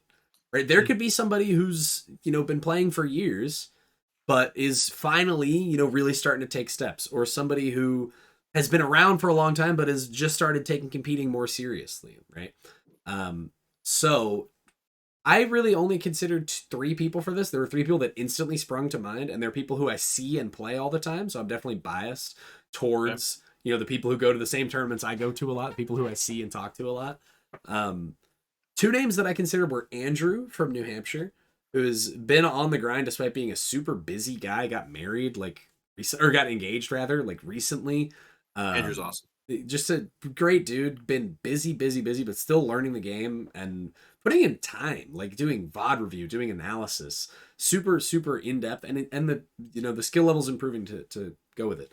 One of the other people I considered was Moop, who I think is of the people at around his skill level, I feel like has, at least to me, one of the highest ceilings and one of the fastest rates of improvement. I think that he's getting way better, way faster, and really starting to put it together. But ultimately, the person I went for my rookie of the season was Oz. I went with Ooh, Oz for my rookie of good the season. choice. And again, I see him all the time, and I think we're pretty good buddies at this point. So I'm probably a little biased towards him, but I think just the grind that he's been on, he goes to a lot. He goes to NGP very often. He goes to FOTI every week. He goes to most regionals. He goes to SSS every time there's an SSS. He goes to Mass Madness. He goes to Alts and All Stars. Super active. Locationally, living in Northern Mass is a great spot to be if you want to go to everything. Oh yeah. And the skill level is just incredibly high for how short of a time he's been playing seriously. I don't know if you know this, but he's like a top 500 league player. Yep. Yep. So he kind of has the gamer gene, quick learner. For anybody who doesn't know, and I don't want to, tell his secrets or whatever, but he trades coaching. He trades, he gets melee coaching from Josh Man, and in return gives Josh Man league coaching, which I think is incredible. I think that's so awesome. Yeah. So I just love Oz. I think he's a good dude. I think he's already like way better than I would expect from somebody who's been around and playing for as short of a time as he has. And he's kind of similar to Kraft, where like maybe 2 years is too short of a runway, but like I definitely think Oz is a future New England PR person. Like I just get that vibe from him. I straight up think like when I look at him and how he's playing already, I'm like, yeah, that dude's gonna be on the PR, like probably sooner than we might even think. So he's awesome. my rookie of the season. That's sick. Oz is a great choice. Great choice. So for me, I think my list is slightly different. I think I might have gone a little more lower end, perhaps a little bit, which is fine. Totally. Whatever we think. For me, I was considering Downey, Luigi player from Worcester, Mass. So not as well known, I would say, but like I remember playing him 6 months ago, maybe 7 months ago. And he took me to last stock on one of the games that we played. Even though it was a 2, I was very impressed because at that same tournament, I think I like beat Ben, I think maybe, or Devin. So very, very impressed at his Luigi early on. But I think this season he's been doing very, very, very, very well. Like, let me just read you. Let me get you some of these things. So he was a 2-tour early on, but now he's beating people like Fruity, who's a strong Fox player from over there. He even has a win on Andrew at Mate earlier in the season, like January-ish, or February, I think. So he's a great player. I wanted to shout out Waz because I know that's a great scene, great local, and Downey I think is one of the players to watch out for sure coming out of Worcester, 100%. Then I had Duffy at second for me. Yeah, great pick. Yeah, that dude's Duffy, a grinder. Duffy of all grinders. Is an absolute grinder, and both of us know very well from the Fox court. Like he is grinding, and I think this season he just got his first 2 top 8s in NGP. And even though he doesn't see them or view them as like great top 8s because they were like I think it was a 2-2 or 3-2 maybe, and it wasn't like the toughest tournament in the world, but like he's still beating solid players like Pluto, and he's just doing great. And I think it's awesome to see his grind. I remember playing him earlier on too. To see him improve it's been really, really cool. And then my rookie of the season, I ended up giving it to Raph. Oh, I love it. I love it. When I was thinking about Andrew, I thought of Raph as well. Yeah. So Raph to me is, man, I don't want to, if he's watching this, I don't want to throw you like so much pressure, but to me, like I totally see you as like a player that could be very high on the New England Melee PR. Like I really do believe it because when we played, first time we played like 3-4 months ago, he took a game off me, and maybe I'm biased because of that, but like to me it seemed very obvious this player is like has great game sense, is confident when they're playing, and I've seen them grow. Like doing the stats, I see Fotai every single week, right? And to see him do even better and better, or like just start to kind of like even out, like to see that, and then see him also just kind of be there every single week is really, really cool. I think he also seems like he has a mind for the game in some ways, based on just the way he played and the way I've seen him play. He seems to care a lot about grinding. So Raph for me is my rookie of the season. I love it, man. That's a really, really great pick. And I'll just throw in a little like kind of quip or note here. And it might have been a faux tie and there might have been drinking happening, but I also dropped a game to Raph as Fox. So we are not alone in that regard. So I totally respect everything that he has done and will continue to do. I think that's a great pick for rookie of the season.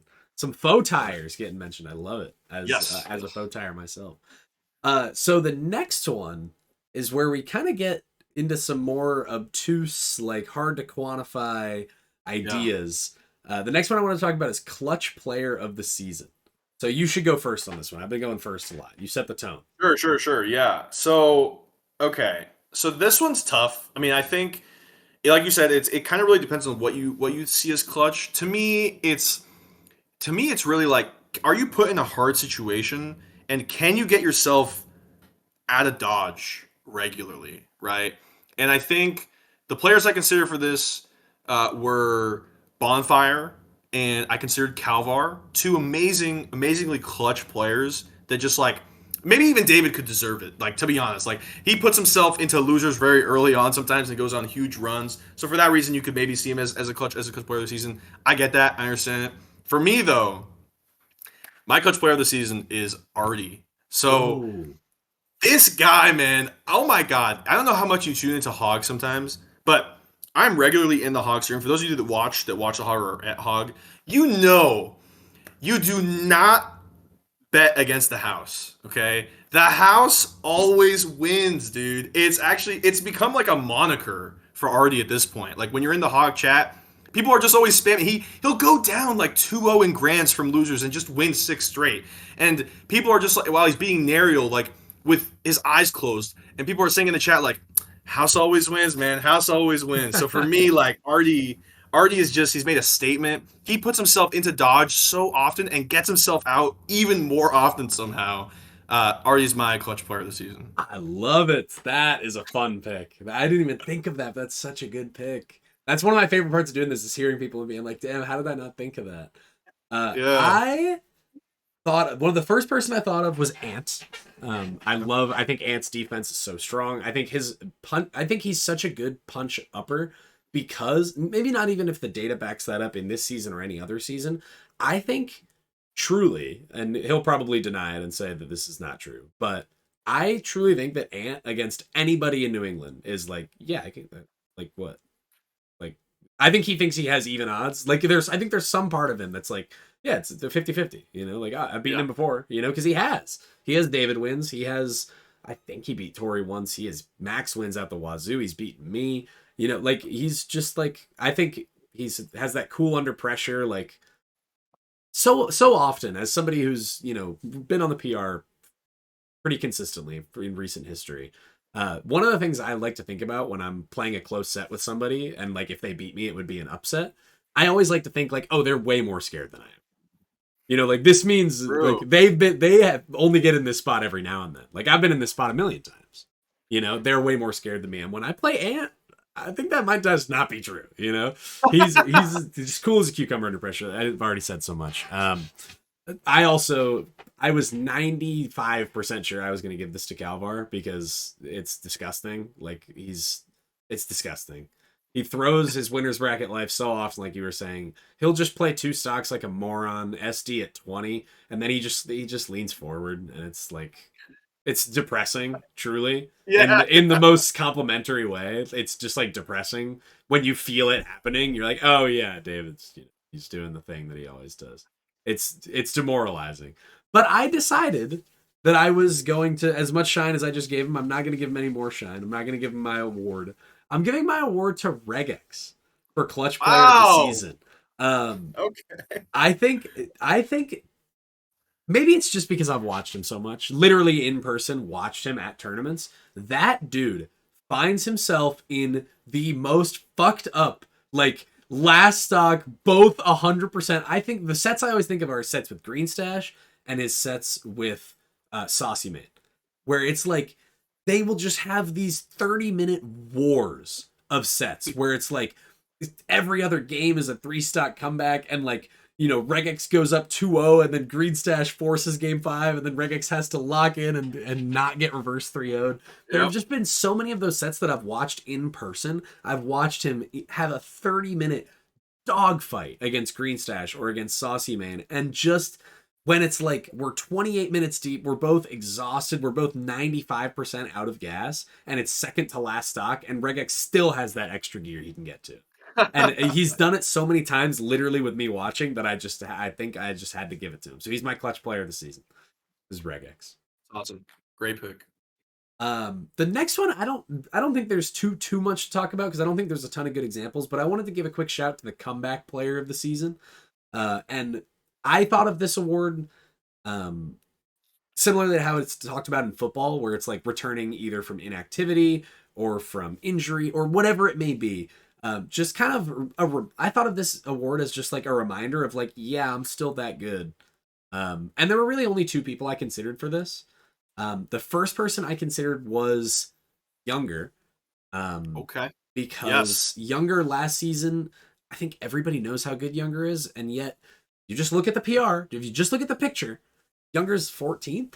And like, I don't think most people truly believe he was the 14th player, like 14th best player in the region. He had the 14th best resume, sure. But I think everybody kind of knows how good Younger is. And it was just cool, I guess, as somebody who's his friend too, it was cool to just see him come back this season and be like, no, yeah, I'm top 5. And like, leave no doubt. So he was somebody I considered, but ultimately I gave it to Palika, which I think is a pretty chalky pick. You know, he was literally inactive and didn't go to tournaments for years. I think he peaked at 6th on the New England PR like 5-6 years ago. Former mainstay of the PR, and I just thought it was sick that he was like, I'm gonna start going to Hog again, and immediately he was like, oh yeah, I just won 5 straight weeks. Like, again, it tapered off a little bit towards the end of the season when Arn and Artie and Nariel caught up and started beating him again. But when he just came back and was like, oh yeah, I'll start going to Hog, and then he won like 4 or 5 straight, I was like, bro, like, so that was like the lasting memory I had of this idea of a comeback player, so I gave it to him. Fair enough. So for me, this award is an interesting one. I think that some easy ones that I thought of, obviously Palika was on my mind. Younger was also on my mind for sure. My second place I gave to Ardeland. So Ardeland last season actually was playing as Ardelink. He was playing as Link all season. And I think people started to forget like how good his Samus was. And then the season starts and he double eliminates Gwex to win GGRI randomly. And it's like, obviously Gwex is kind of retired right now, but that was wild. And he's been all Samus this season. It's really, really cool. I don't think he's going to really get any New England PR ballots or anything like that, but I think he will be a top ranking Rhode Island player, of course. My number one, though, is going to kind of come out of left field. My number one is actually Weewa, the Marth player from Connecticut. Okay. So let me kind of catch you up. So Weewa is formerly a Connecticut PR player, was number 8 on the PR like a year ago, and then last season just goes completely like nobody hears from him. Maybe people heard from him, but I didn't hear from him. Nobody saw him at tournaments. He went to one tournament last season.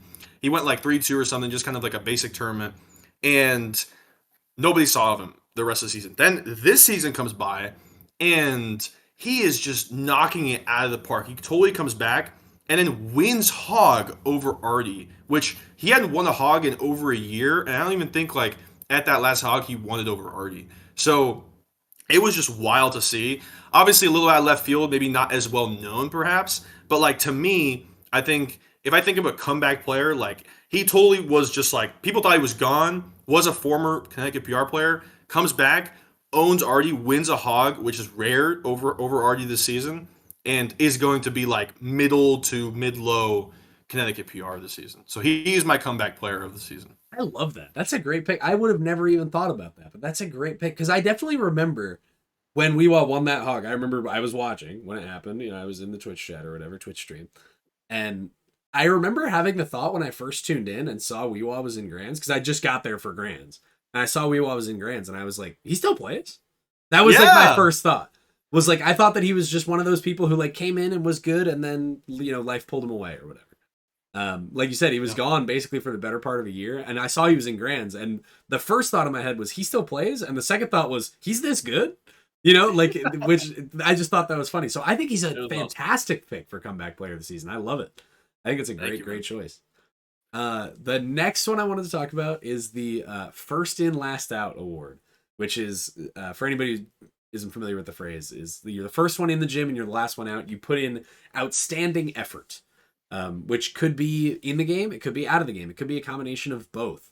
It's whatever that effort you think goes to. I really only had 2 people in mind for this. The first of which was 22K, who is historically one of New England's most active players in terms of going to and supporting his locals. He also helps run a local, which is huge. He helps put together regionals and monthlies. Huge VOD reviewer, VOD analyzer, just like one of the most involved, plugged in people, and all the while just a fucking good dude, which I think is a part of this award for me too. is the fact that you can put in so much time and effort. And really the ultimate reason why you're putting in that time and effort, it's not like selfish improvement reasons. It's just like contributing and being a part of this cool thing. And I think 22K is a part of this cool thing. So he's my or no, he's not. He didn't win my award. I'm sorry, but he's somebody I considered. And the person I ultimately decided to give it to is you, Gent. I think you would be lying if you said you didn't think like I kind of fit this description. But you run the Fox Cord. You are public servant number one. You're doing all the controller stuff, all the controller rule set stuff. You're kind of, even though you might not be a TO or a voter or whatever, you run bracket. Of course, you're the stats man, or one of the stats men. You and Benji are the stats men for New England. I think the ability to juggle all of that stuff and still be great at the game and still like have any level of like just self, I guess, like to have a real resume. I'm sorry, I'm stumbling over my words. The fact that you can actually have some of that selfish improvement stuff while also giving back as much as you do, you're my first and last out. You win my outstanding effort award, which is good because you need outstanding effort to succeed in as many facets of life as you're trying to succeed in. So that's my gassing you up for the night. Wow. Thank you so much, Nick. I really appreciate that. Yeah, this award's it was really fun for me to kind of think back on folks that I would give it to, and 22K immediately came to my mind as well. Like, this man is putting in the work and the hours. He gets all the VODs up. He puts the characters in the VODs, the characters on Start GG. I mean, it's just amazing. Like, it's huge for the community. It makes such a big difference. I also thought about like Woodley too, the NGP, Austin All Stars TO, always working on new stuff. Like, they're always just kind of working on something to help make players. Like, they just reached out to me this morning and they were like, "Hey, can you take a look at this like rule set for P plus? Like, does this make sense to you if you like read this? Like, do you kind of read this and does it come to you like what you have to do?" And I was like, "Oh yeah, we talked a little bit about it." And it's like most TOs aren't really thinking about the little things at this point, like especially if they like at this point Woodley's run NGP for a couple of years now. So it's just really cool to see them always consistently doing it. For me though, I had to give the award to Future Shock, which might be some bias for sure, but on top of running one up like every week, obviously, very similar to someone like 22K or Woodley. On top of that, he's carpooling people with his he calls it the ghetto van, I'm pretty sure. And it's just like this big ass van that he drives and just drives people everywhere. Without Alex, I would not be the player I am today. Like, we were from the same city, so he would carpool me everywhere. Like multiple tournaments every single week. That is not easy to do, and to be able to do that every single week, multiple times per week, is amazing. On top of that, this man does not leave the venue without money matching at least 20 people. Yep. Like, he is just like, he's forcing you to sit down and money match him for any amount. You could say anything and he'll be down. Like, he is always there to help out as a TO, helping there out there, driving folks to tournaments that wouldn't be able to make it. And on top of that, he's just a gamer through and through, always willing to and down to play. So he is my first and last out. I love that choice. I love it because I also just have the thing with Alex, kind of similar to what I said with you, is like he likes so much of what he does as a TO, as a friend, as a carpooler, as a performer, is just based on the fact that the dude fucking loves the game. And he loves just being a part of this whole thing that we have going on. Yes. I think it's just like his passion is so palpable, and like I won't mince words. He has gotten shit in the past, and people make judgments on who he is because of, he gets angry when he loses, or he pops off when he wins. He's a very emotive player on both ends of the spectrum, and people sometimes are turned off by that. And whether you're turned off or not by it, it's from a place of just pure passion. And I think that is like the word that describes him more than anything. So I think that's a fantastic pick for that award. Yeah, he's great. So we have a couple more of these. We have two more of these. The first one is the scariest player to see in your bracket path. This one's easy for me, I just need to say. Okay, let's hear it. I couldn't give it to anybody but Younger. I mean, Okay. this man, dude. I want to see anybody but this man in my bracket. Give me David every time in round 1. I will take that. Like, Max is just, first of all, he's amazing against Fox. At this point, we played so many sets together in such a short amount of time because we would go to the same local all the time. And, like, it's just, Falco is not a great matchup for me either. It never has been my comfortable matchup. Hopefully someday it will be. But he's amazing as Fox. He knows my habits. At this point, there's definitely some mental block there. I want to see anybody but Max. Give me literally H-Box, man. I'm down. Give me anyone else. I love it. So this is a cool moment too, because I actually took this award to mean something completely different. Really? I'm not talking about the definition of scary. I took this to mean the royal you, meaning this has nothing to do with me, Glock, and my Toyota. Right? The reason you pick Younger is because he is your least favorite person to see in your bracket path. Oh. What I'm thinking with this award is zoom out. How would any person feel about seeing this person in their bracket path? Who are the people that, no matter who you play, no matter how good you are, who strikes the most fear into you? When you see, I have to play this person, that is just a terrifying thought, right? For whatever reason. So, the first person I can, and you can kind of mull this over if you want to have thoughts on this too, if you want to think of some people while I'm talking. One of the first people I thought of for this was Trail. Because Trail is, everybody knows how good Trail is. He was top 100 a decade ago. He's been top level PR in previous seasons. Some would argue he should still be top level PR as of the last season. And a big part of this, he plays a weird character. Sometimes you run into Trail and you're like, well, I haven't played Ices in 3 months. So hopefully I still remember how to do this. And he also just plays like a meanie.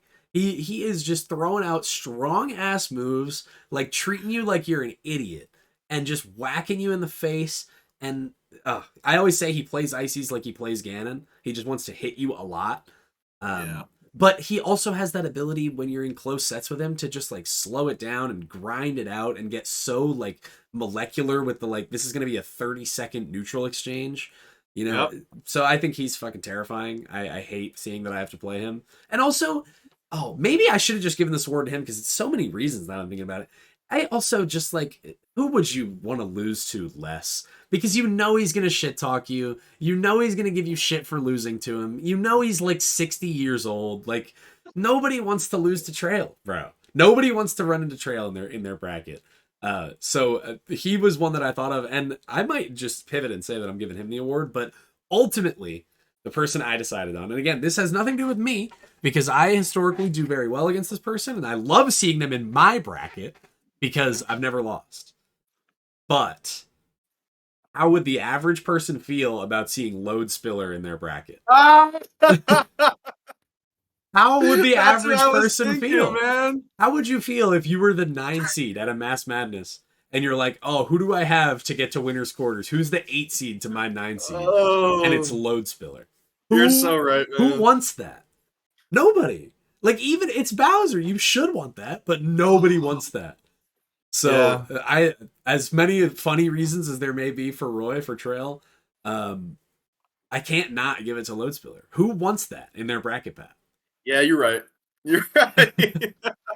So that was my thinking for that. I love it. I love it. And then finally, the MVP of the Scene award.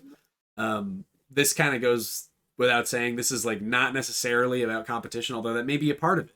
You know, maybe it's you're also a competitor on top of all that stuff, and that's part of it. But just the MVP of New England for this ranking period, or for the recent history, whatever it may be. There were 2 people I thought of for this. One of them was you, similar to how I thought of for the first in, last out. Like at first, all the same reasons I just said. I don't want to blow your head up too big again. The other person I thought of was Stock. STOC Stock, because as much as he might not be involved with TOing as he used to be, the fact that dude is involved in TOing at all still is mind-blowing. The dude has he's put in 3 careers worth of helping New England and just still does it. Which is, I just think it's awesome. And he's just such a cool dude. So even though he's taking a little bit of a step back, he's also always still like promoting events, reaching out to people and being like, yo, are you coming to this? Like, it's not even his tournament. You I know, and know. it's awesome. So I'm a huge fan of Stock. He had to be somebody I considered, but it's G Town. Like, let's not. What are we talking about, right? Same. G-Town is It's mine too. obviously G Town. Was there anybody Obviously else you G-Town. thought we can do the G Town rant in a second? Was there anybody else you considered but didn't vote? Dude, honestly, no. Okay, so let's just do it. My head immediately was. Let's just do it. What is there to Yeah. say about G Town? How do you put it into words? Dude, this man, I hope he's watching. I know he's watching because I actually told him, I leaked to him that we were gonna do this. So I know he's watching for sure. I mean, Tom, you're just amazing, man. I know you don't like to take credit for a lot of things, and it's not, I know you don't do it for this, but like without you, for sure, this scene is like not. I don't know what would be happening right now. I don't know how we schedule our regionals to happen every single week without you. I don't know how we get so many people. The biggest mass madness in a couple of years, or in like almost a decade, that's coming up this Saturday without you. I don't think we get the organization without you, the calendar, the stats. Like, you always have data on data on data about like random tournaments. I think without Tom, he's also just carries 7 CRTs at once at all times. Like, this man is just amazing. He's the GOAT. Yeah. And he has if we're going to use the word GOAT, then I'll even use GOAT terms and say he has the longevity case. Yes. Right? He's been like how I was saying, Stock has put in 3 careers worth of, TOing and shit. Tom's put in 20 careers worth of effort and care.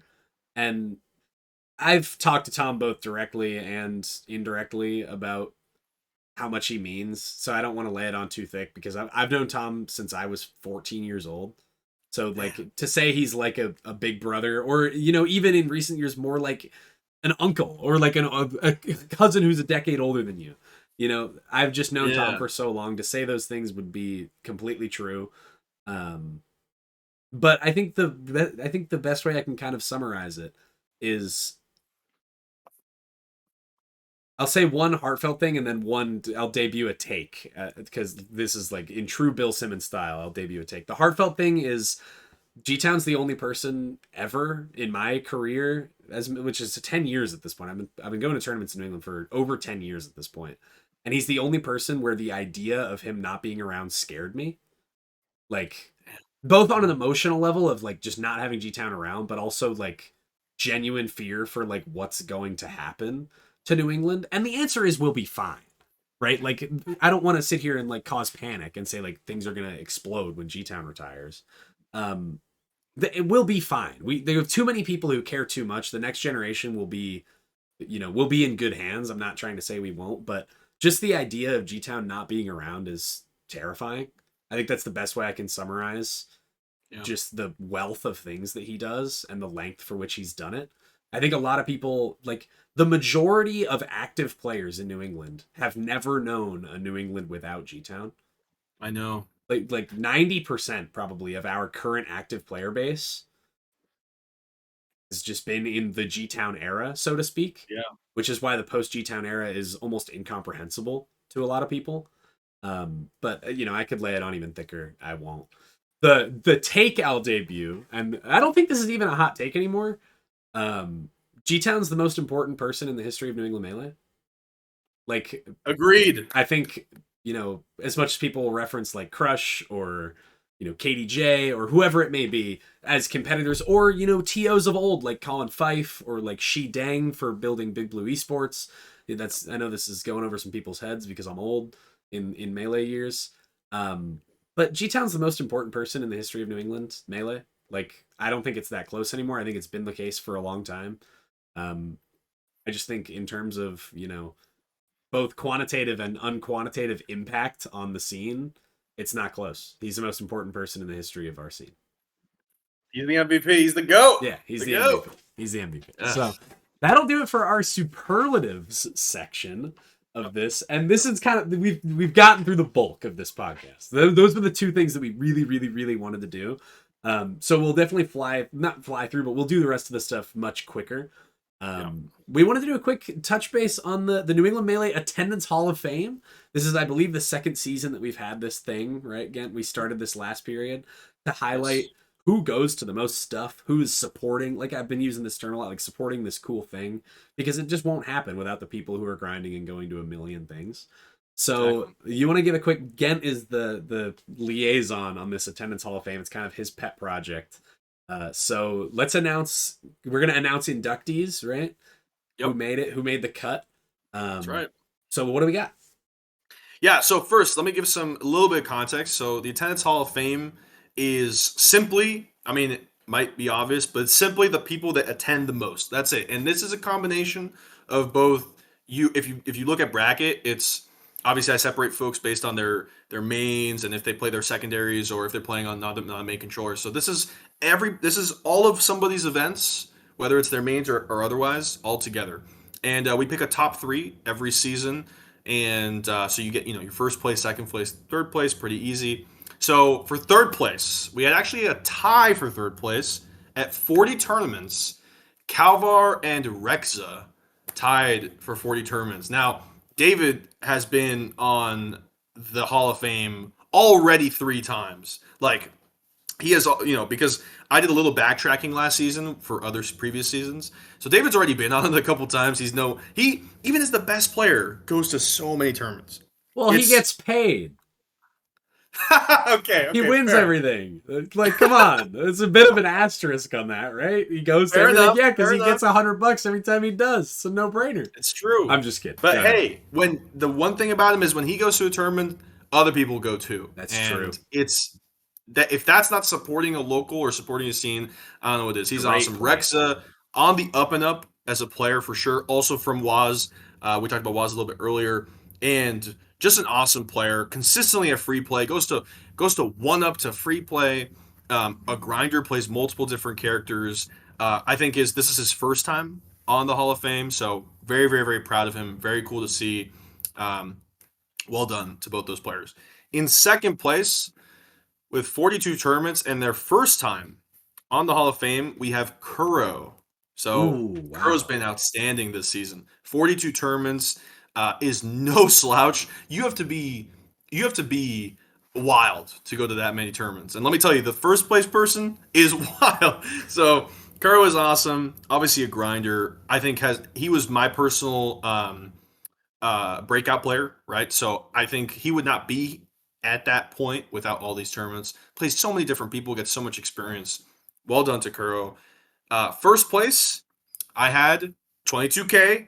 I want to say I'm so used to saying it, but 22K was he's 44 tournaments for 22K. God.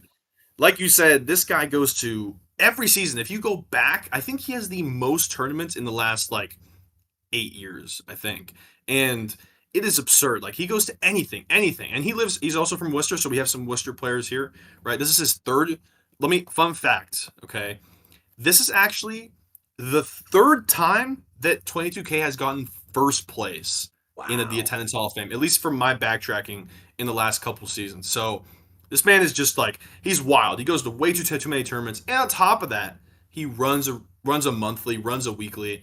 This man lives, breathes, and just lives and breathes Melee. Just amazing. Well done to 22K. So well done to those players. They are inducted for winter 2025. That's awesome, man. Some new Hall of Famers. 22K. I mean, what, does he get a jersey in the rafters soon or what? He should, man. He's putting together a pretty unimpeachable case as the GOAT of attendance and giving back. So it's amazing. It's awesome. Yeah. He also sponsors players. That's the other thing. He also sponsors Calvar, notably. Calvar is Melee at the Elm sponsored. Exactly. Which 22K is obviously big in. I want to kind of change the order. We were going to go straight into all NEM teams from here, but I wanted to talk about Star League first. And I kind of want to give you the floor because, again, it's far more your thing than mine. I have been an avid viewer. I've been watching. I've probably caught about 90% of our coverage for Star League. Really? Sorry, yeah, I wasn't watching during the Super Bowl. That was pretty bad scheduling, but not bad. It won't happen again. Okay. But I've watched a lot. I've been lurking big time, watching some Star League action. Hey, you told me it was happening. I told you I won't play, but I'll support it. And here I am. That is news to me, Nick. I did not think you'd be watching as much. I'm always watching, buddy. I got eyes everywhere. So I just kind of want to give you the floor because it's really your thing. And there's nothing in particular we're doing with this. I just wanted to give an opportunity to talk about what's been happening. Where do we currently stand? What are kind of the storylines being built? Oh, yeah. So take it away, man. Yeah, absolutely. So New England Star League. I just want to say, look, okay, this is my time. I'll say even more when the finals happen and we complete the season. But I just want to say, back in September when I threw this idea out, there was a lot of doubters. I'll just say there was a lot of doubters. Those of you that are watching, you know. Those of you that know, I'm just saying there was a lot Ow. of doubters to this project, and I knew. Start with a call out. I love it. I knew from the start this project was going to be amazing. New England is the perfect region for it. We have awesome players all over the place. So it's very, very, very cool that we were able to do this project. And of course, I could not have done it without Groggy and Rudero, amazing players that have helped me organize and mow the bug, and the entire team, Ark and Arcanist, everybody. So anyway, in terms of where we stand right now, we have 11 stars that have qualified for the final bracket. So I'm going to give you those. So definitely some names you've heard before. Q, Trail, Porp, Calvar, Evening Star, Green Stash, Regex, Arn, Schmilai, Spades, and Bank are 11 players that have already are in the final bracket. That's going to be in July. We have 13 more spots to fill. We probably won't fill all of them. In fact, I'm almost certain we won't, which means we'll have a last chance qualifier in June for that. So definitely keep on the lookout for that. But in terms of storylines, I think for me, there's a few. Like I think Primer. Let me throw Primer in here for a second. Primer told me back in November, early December, like he was like, hey, he reached out to me randomly and he was like, hey man, like I really just want to go hard on Melee and I want to do very well this season because it was the new start of the season, and I was like, oh yeah, let's definitely talk about it. And so we talked a little bit about Melee, like mindset, mentality. He impressed me a lot with what he was saying. He wanted to go all in. He wanted to really try. Star League comes about. He immediately wants to play, and just awesome. Like he beat like I think he beat Rye Guy, and that's an upset I never would have seen coming from Primer. So he's been doing awesome. Another great storyline, Boiler Guy is our resident Kirby player. The opposite of Load Spiller. You know, they go hand in hand. Best probably will be number one in Rhode Island this season. Amazing player. Also, just recently got into Star League, and he's been doing great. People show up randomly. They're into the stream, and they're like, "I'm here for Boiler Guy." It's like really, really cool to see. I love it. And then I would say the other person I'll throw out before I get to my number one storyline is Oz for sure. Oz has been consistently I think 3 times in a row got demoted or relegated outside of D2, and then got back in to D2. He's finally living in the bubble. Living in the bubble, we call it. I know. He was able to make it to D1 and was able to he kept his spot for this upcoming D1 in May. So Oz is another grinder, very, very cool. But the number one storyline for me has to be VeggieTales. If you did not know VeggieTales prior to Star League, you now know him. You know him as the Vermont King. You know him as the random Peach player that just will destroy you on rank sometimes that you thought had a funny name, and now you know he lives in New England. So VeggieTales is an awesome player. Again, number one in Vermont, just destroys. If you go look at his bracket, he doesn't lose to anybody in Vermont. No sets lost this season or last season, I think. At least this season, he hasn't lost any sets. So, incredible player. Definitely performing well in Star League. Unfortunately, he couldn't stay in it because he had some scheduling issues and vacation stuff. So he couldn't stay, but he will hopefully qualify through the last chance qualifier. And if he does, the July Star League Finals will be the first in-person tournament that he will have gone to, as far as I know, outside of Vermont. And that could be that storyline alone could be amazing. Who knows what could happen? He could get top 8. He could be the person I don't if I'm at Star League, I don't want to see him in my bracket path. Yeah. I want to see anybody else, and I'm sure other people probably feel the same way. So that's my recap. I love it. Star League. I think I totally agree about VeggieTales. I'm not part of the Star League in terms of playing in it, but outside of Star League, I remember I played VeggieTales on ranked while I was streaming. So I was like talking like real time, getting my real time reaction. And VeggieTales been around a long time, and I've played him on LAN in tournaments, near the beginning of my career. Really, he's been playing at least 7 years. I don't want to misinform. I don't want to give exact numbers, but he's been playing a long time.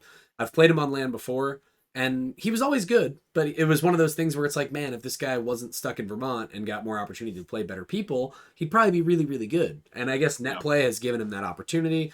And I remember playing him that day on ranked and being like, wow, like this guy is way, way better than I remember. And it's not shocking to me that he's been seriously making waves in NESL so far. So I'm just stoked about the whole project. I think it's a ton of fun. It's a ton of fun to watch. I think it gives a shine to a lot of people that wouldn't always get it otherwise. People who aren't on stream every NGP or every Mass Madness, right? Getting more of an opportunity to show that they're fucking good, right? And that they practice and that they're beasts. So I think Star League's dope. I've been really enjoying watching it. So thank you, thank Rudero, thank you Groggy for helping put it on. And hopefully no, don't conflict it with the Super Bowl next year. If there's a next year, that'd be good. Yes. I hate to reuse the joke, but man, that was rough. We know. So let's get into another game, which is our All-NEM Teams. Ah, yes.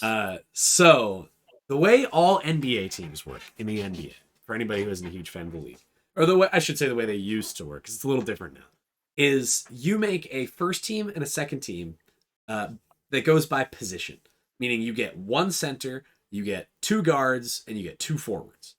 And that's your rules for your thing. So you can't have, or at least used to, you can't have two centers on your first team. You have to pick one, right? So the way that we decided to do this is the first rule is no PR or fringe PR level players allowed. This draft is only for our mid-level warriors.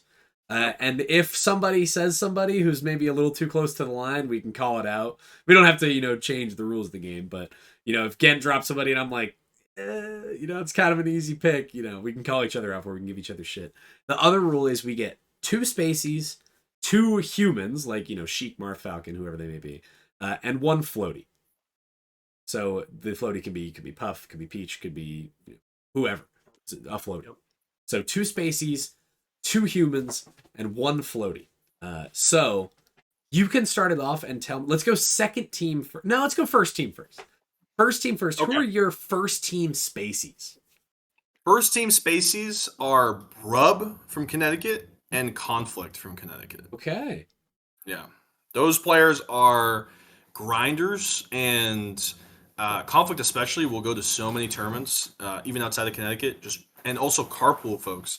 He's another carpooler, great player, grinder. I think this season especially, he's had a lot of more motivation, I would say, to do better and go to more tournaments. And Brub, what can I say about it? Like, always in the Fox Chord. He's always down to talk about stuff, and has I think a mind for improvement, and always is looking to get some help and focus on advice. And those players are great, awesome, strong players. So those are my two spaces. Yeah. I had Conflict as well. But for my other first team spacey, I decided, one Falco, one Fox, like you did, and my Fox was Kraft, who I talked about earlier, as somebody who I think is rising quickly. Doesn't feel fluky at all when that dude wins, because boy, he wins a lot. So I had him as my other first team spacey. And for my first team humans, I had one Falcon and one Sheik. Okay. My Falcon is somebody else who I talked about earlier this pod, Oz. We've talked about him a good amount. Oz is my first team human of our mid-level heroes. Just a great dude, great player, rising quickly, grinder of all grinders, huge fan. And my Sheik is Yusuf, actually. My Sheik is Yusuf, who I think, weirdly, I just think he's really, really good. I don't really have any other way to describe it. When I play him, I just think he's really, really good. I think if he was more active and if he just went to more stuff and got more opportunity, I think he'd cause a lot of upsets. He did super well at the Arcadian. I think better than most people expect him to do there. He's regularly getting, top 5 at NGPs. I think he had a solid run at Alston All-Stars, if I remember correctly. So I just think he's, I think he's forgotten about in these kind of conversations a lot.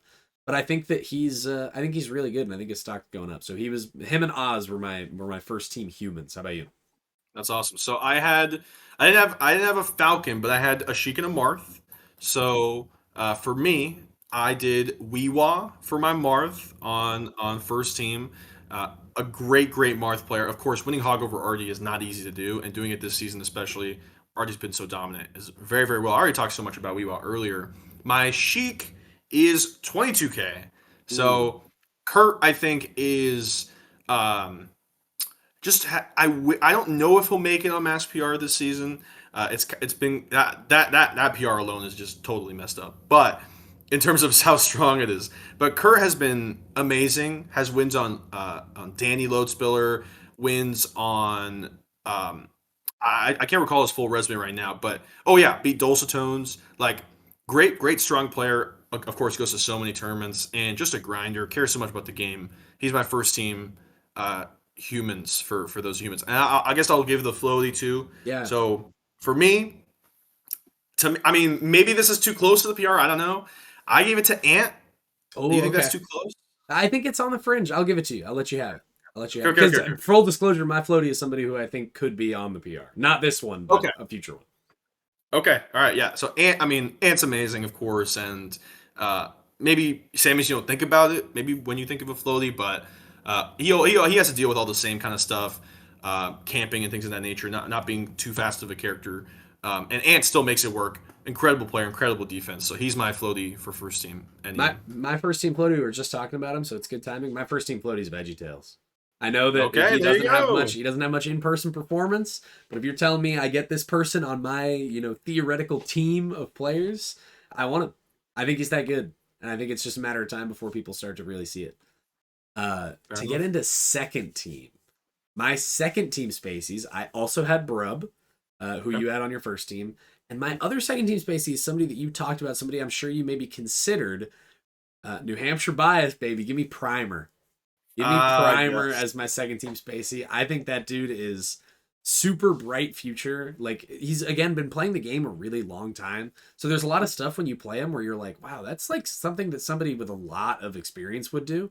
Like something that's just like, that's kind of just like a very fundamentally sound, like, you're not supposed to be that good at this thing, whatever it may be. So I'm a huge fan of Primer. I just think he's hilarious. It's one of my favorite people to talk to in New England Melee. Absolutely one of my favorite people. So I had Brub and Primer as my second team Spaceys. Awesome. So I actually, you already kind of took the thunder on some of these picks, but yeah, my Spaceys, Craft and Primer. Wow, really? We had the same 4 Spaceys? Yes, that's wild. What are the odds of that? That is wild. Yeah, Craft and Primer, awesome players, such grinders, and always looking for help. It's very, very cool to see, especially as a Fox player myself. Very, very cool to see other Foxes that care so much.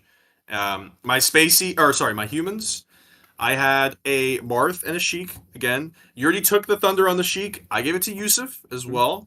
He was my Sheik. Yusuf is great. Had like a strong run of the Arcadian, and always kind of shows up when you never think about him. You always just forget about him, like you said. Yes. Just comes out of nowhere and does well. My Marth was Nage. So I love it.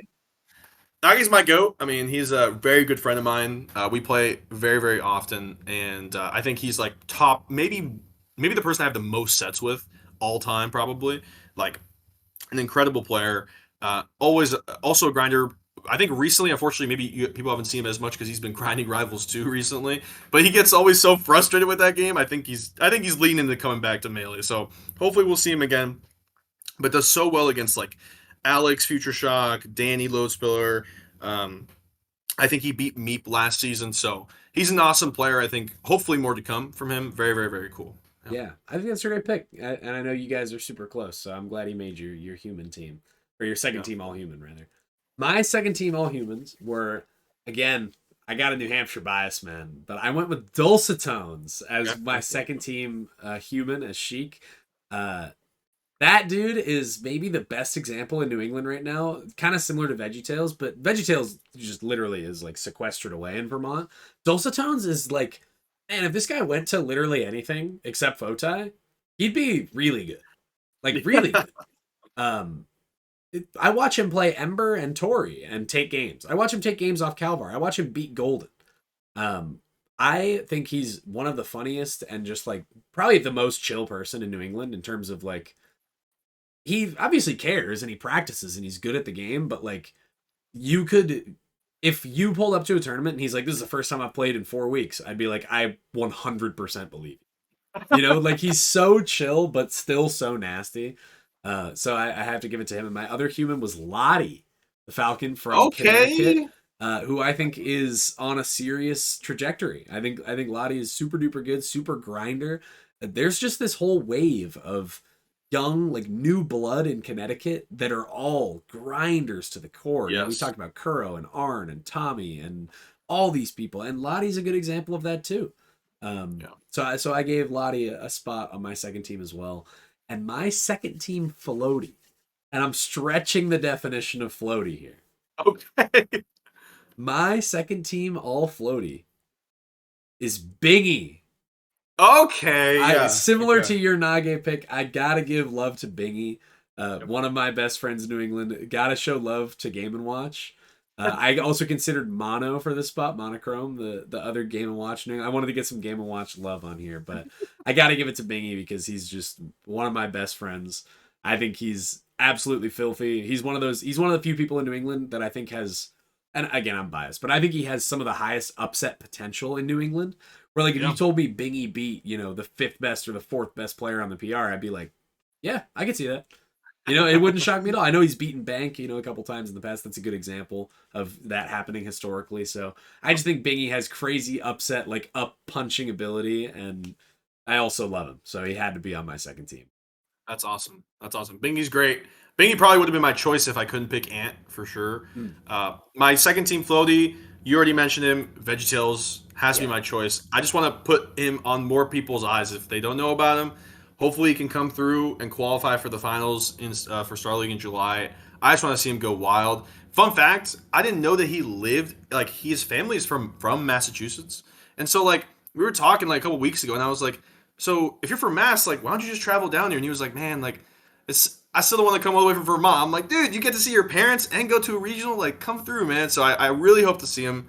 I really hope to see him more. He's an awesome player, and I think if I'm anybody in any bracket that I'm with him in person, I don't want to see VeggieTales. He's my second team floaty. I think that's a great pick. So I think we really only have one or two more things to do, but the next one is one I'm really excited for. Another kind of short game here, which is a next season stock risers draft. Meaning this is a draft. Meaning once somebody's been taken, they're off the board.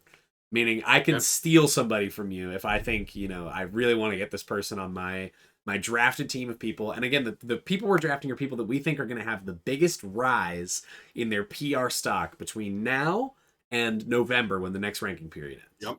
Right? So you want people that you think, maybe you have somebody who has a really long runway who's in 2 years I could see them being really good, but we want next period. The next period stock risers draft. I'm going to be a gentleman again, and I'm going to let you go first. So you can have the first.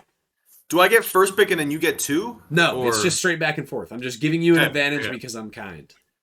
All right. My number one pick for the stock risers next season, I'm going to go with actually my roommate, Brady Bunch Fan 420. Okay. So, Brady Bunch Fan 420, you probably have never met him or know about him, Nick, outside of being him being my roommate. I watched him at GamerCon. I watched him play an Ices Ditto that was cinematic. Oh, perfect. Yeah. Yes. So he's this season alone, towards the tail end, was able to take a set off Conflict. Two sets off Conflict. Awesome player. And I think switching to Ices has been a big deal for him. He just is so much more confident, cares a lot more about the game, wants to grind more. So he is my number one pick for next season, 100%. Do not let me down. Number one pick. I love it. The only actual memory I have of this player, because I don't think I've ever actually met him face to face, been hi, I'm Nick, but I remember watching him at GamerCon. I remember you and Nage were behind him, I think, sweating it big time, watching him play. It was an Ices Ditto when I was there, and it was crazy. The only other memory I have, and I'm 99%, I could be misremembering, this could be a totally different person, but I think that Brady Bunch Fan was at Alston All-Stars. I think this was the tournament. And I think I remember, I want to say I was in losers, and I remember looking at the bracket and being I'm probably playing, I think it was Regex. And I was I think I'm playing Regex, if Regex wins his next set or whatever. And then I saw that Regex was playing the set, and I went over, and it was game 4 or game 5 with an Ices that I had never seen before, and I was like, wow. Like, this is not a matchup. Hey, first of all, it's not a matchup I think Regex would struggle with. So I was like, this person must be legit. I think it was Brady Bunch fan. I could be totally wrong. It was. It was. Nice. Okay. Okay. Also hilarious that he's in the back fact checking. I love it.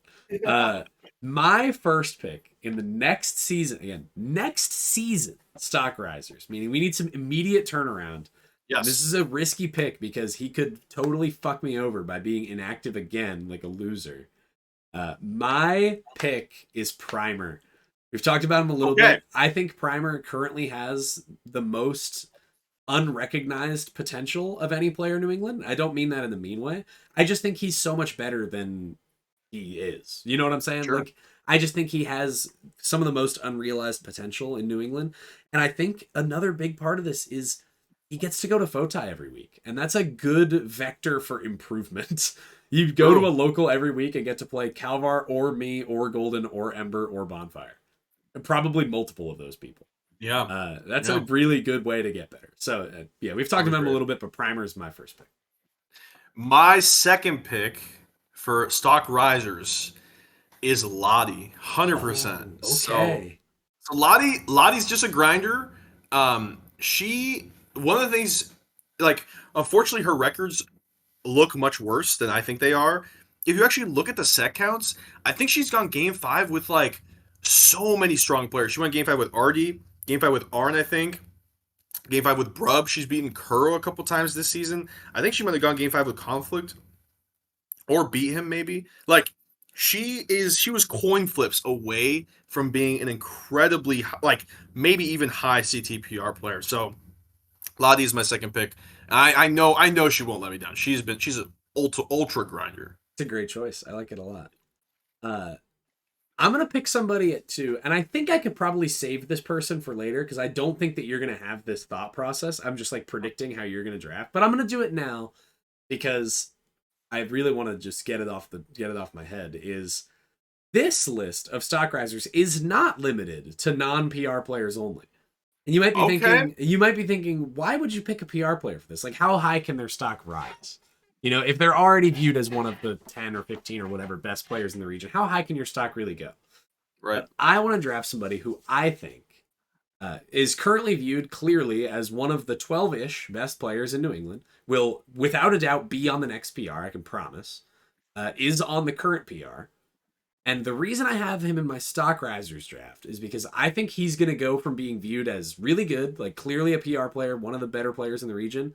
I think he's going to crack into the tippy top. I think he's going to, I think he's going to do it this period, but I definitely think he's going to do it within the next couple periods. And I have to say it's Green Stash. There you go. I think Devin is going to be like one of the guys in New England. I really do. I think he's going to break into that grouping right now of like, I don't want to, blow up my head or whatever, but the grouping right now, like we were saying, there's a gap between the top 5 and everybody else, like Calvar, Bonfire, Ember, Younger, and me. I think Green Stash is on that trajectory. And I think sooner rather than later, it's going to be like he is one of those immovable objects, so to speak, of New England. I think that's awesome. I think that's the trajectory he's on. So I have my stock risers draft. Even though he might only go up 6 spots on the PR, I think it's those 6 spots are like a chasmic, rise. Fair enough. All right. My third pick is going to go up to Maine, and I'm going to pick Shive. So, okay. You maybe you know Shive, maybe not. Shive is a Fox player from Maine. Just recently at, I think it was Waterville or NCS. I forget which that regional was. Unfortunately, I don't recall right now. But or maybe it was I think it was Waterville actually. Shive beat Setherino, and then I think took a game off Jack as well at that tournament. And maybe you don't know Setherino. Setherino won the main Arcadian. And Shive didn't do. I think he might have gotten like 5th or 7th at that tournament, or 4th maybe. So Shive, I think, was kind of inactive for the last season and a half or so. Or maybe not as active, and now has started to really want to grind. I remember seeing even him tweet about like he wants to get better at this game in main melee in the server. Like we're always talking, and so I think I have faith that he will actually continue that what he did at that tournament at Waterville and just continue it. I do believe that. So yeah, Shive is my next pick. It's a great pick. I love it.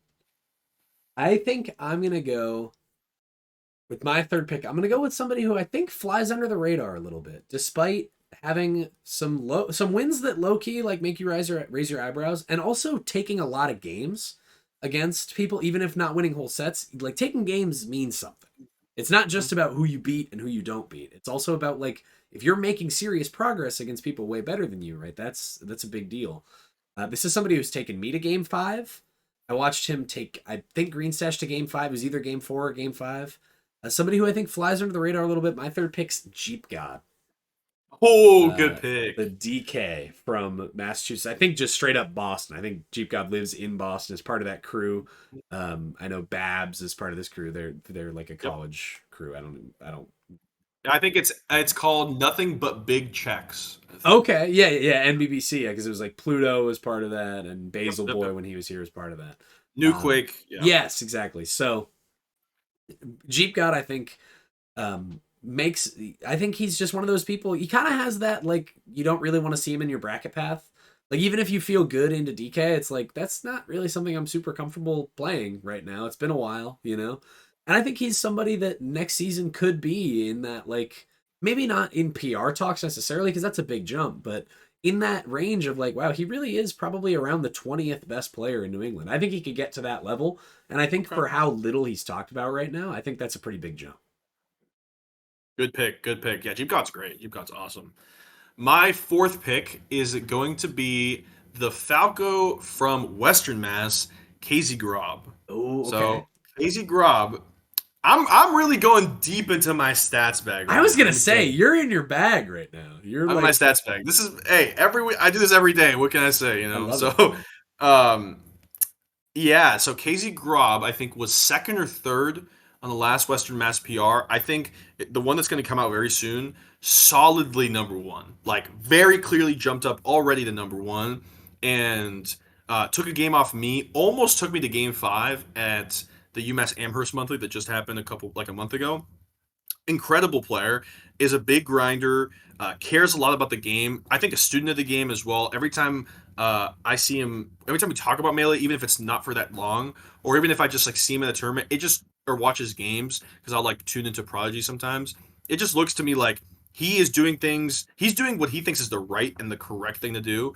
Cares a lot about being like putting forward his best type of play.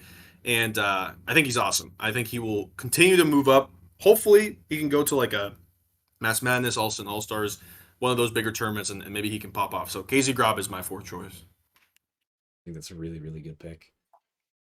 I'm gonna think, because I have some people that I could for sure draft, and they'd be vital to my draft, but they're people that I've already talked about a little bit, or that we've already talked about a little bit on this. Mm-hmm. So I'm thinking off the top of my head if there's somebody that we haven't talked about too much. I already know my fifth pick, Nick. I already know. Now you got me really thinking. And it's someone we haven't talked about, believe it or not. At all on this pod? Okay. Let me give me 1 second. I'm gonna use all 30 seconds of my clock here to think of who I want. Go ahead, man. Pick.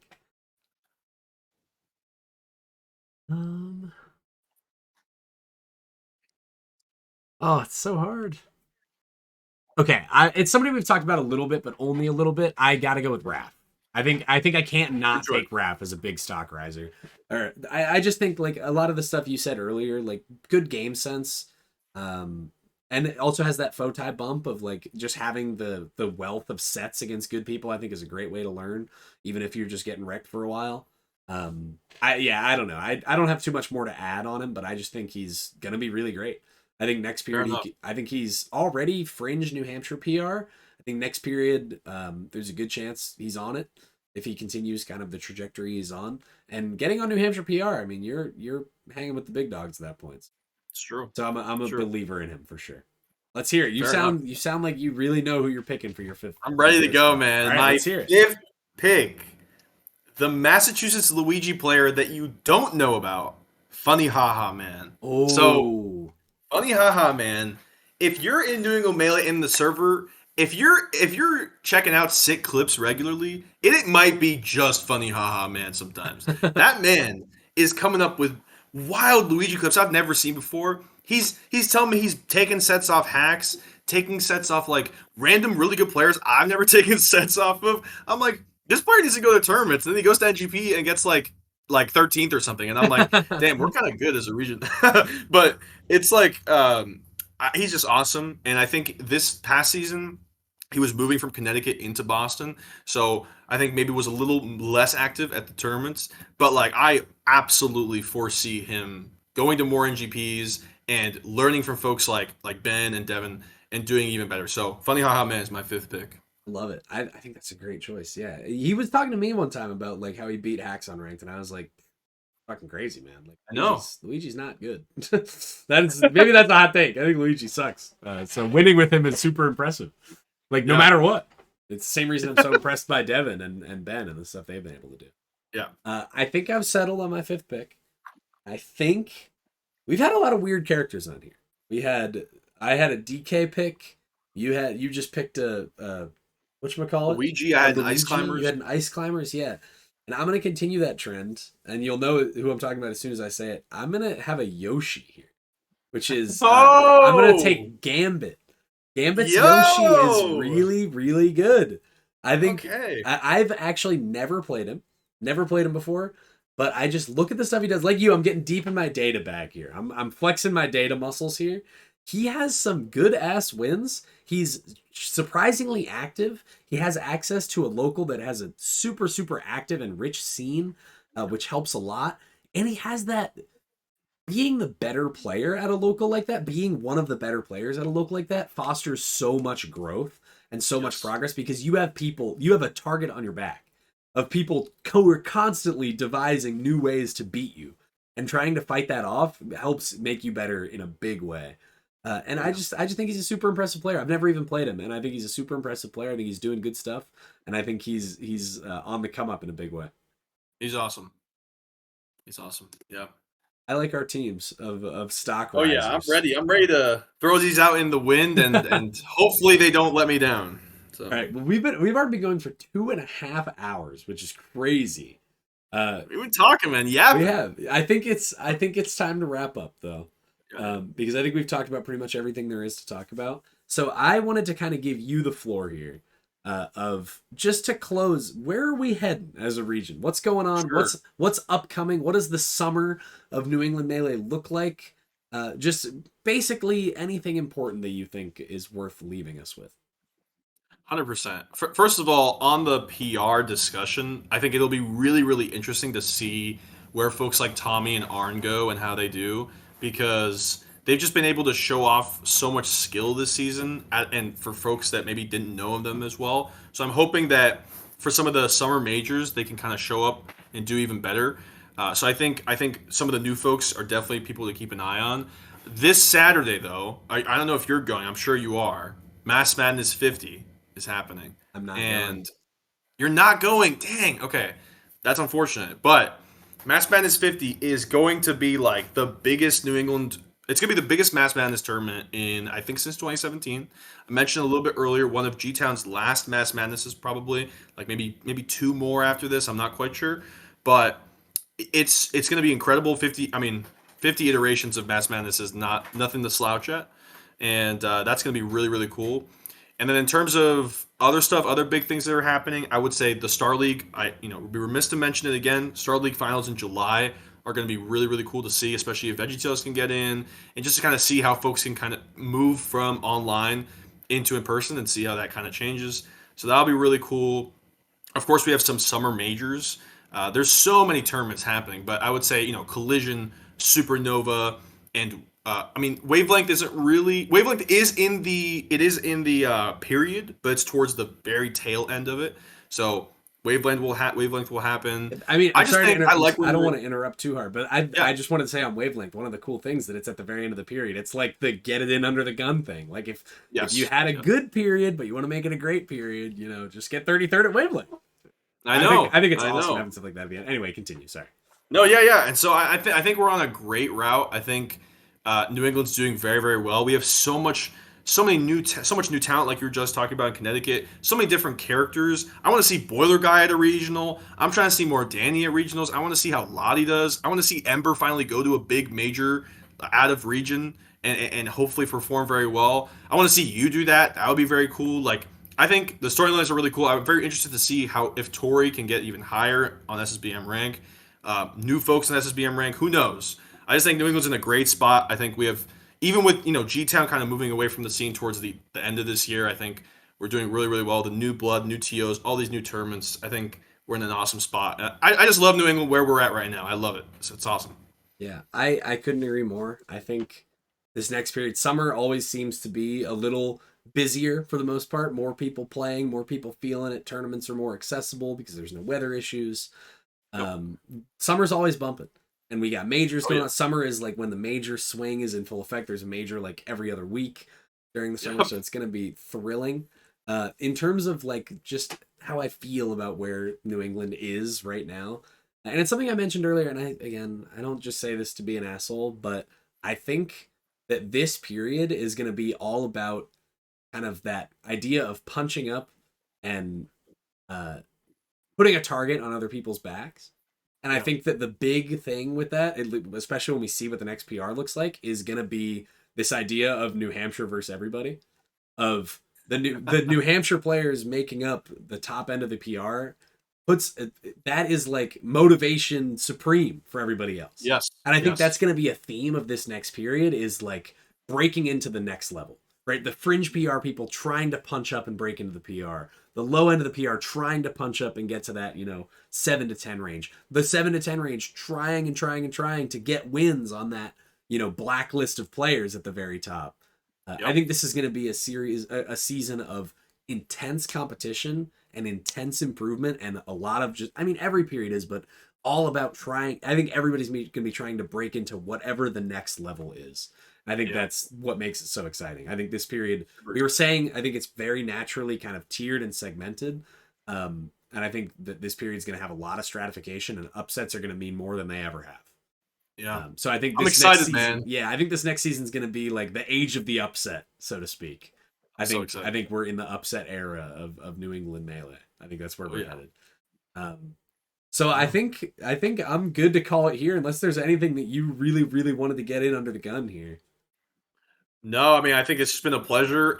I hope people enjoyed. I think Nick and I, we love talking about Melee. We love talking about New England. I think we're New England down to the bone, I would say. So anything, if people have topics they want to talk about, or if you want to be like a guest on the podcast at some point in the future, let us know. We'd love to have you. We'd love to have more topics. Yeah, I don't know how regularly we're going to do this. It's not going to be like a hyper regular thing, but I just thought it was a good opportunity to get our first episode to be like a debrief of the PR season. Like what the hell is going on? Where do we stand?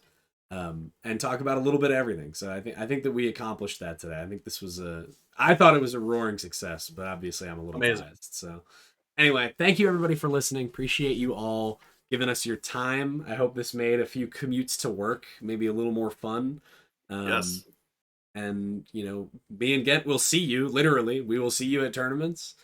So let us know if you enjoyed. We'd love to hear. Yes. But thank you so much for listening, everybody. This has been the first episode of the New England Daily Podcast. Peace out. Bye, all.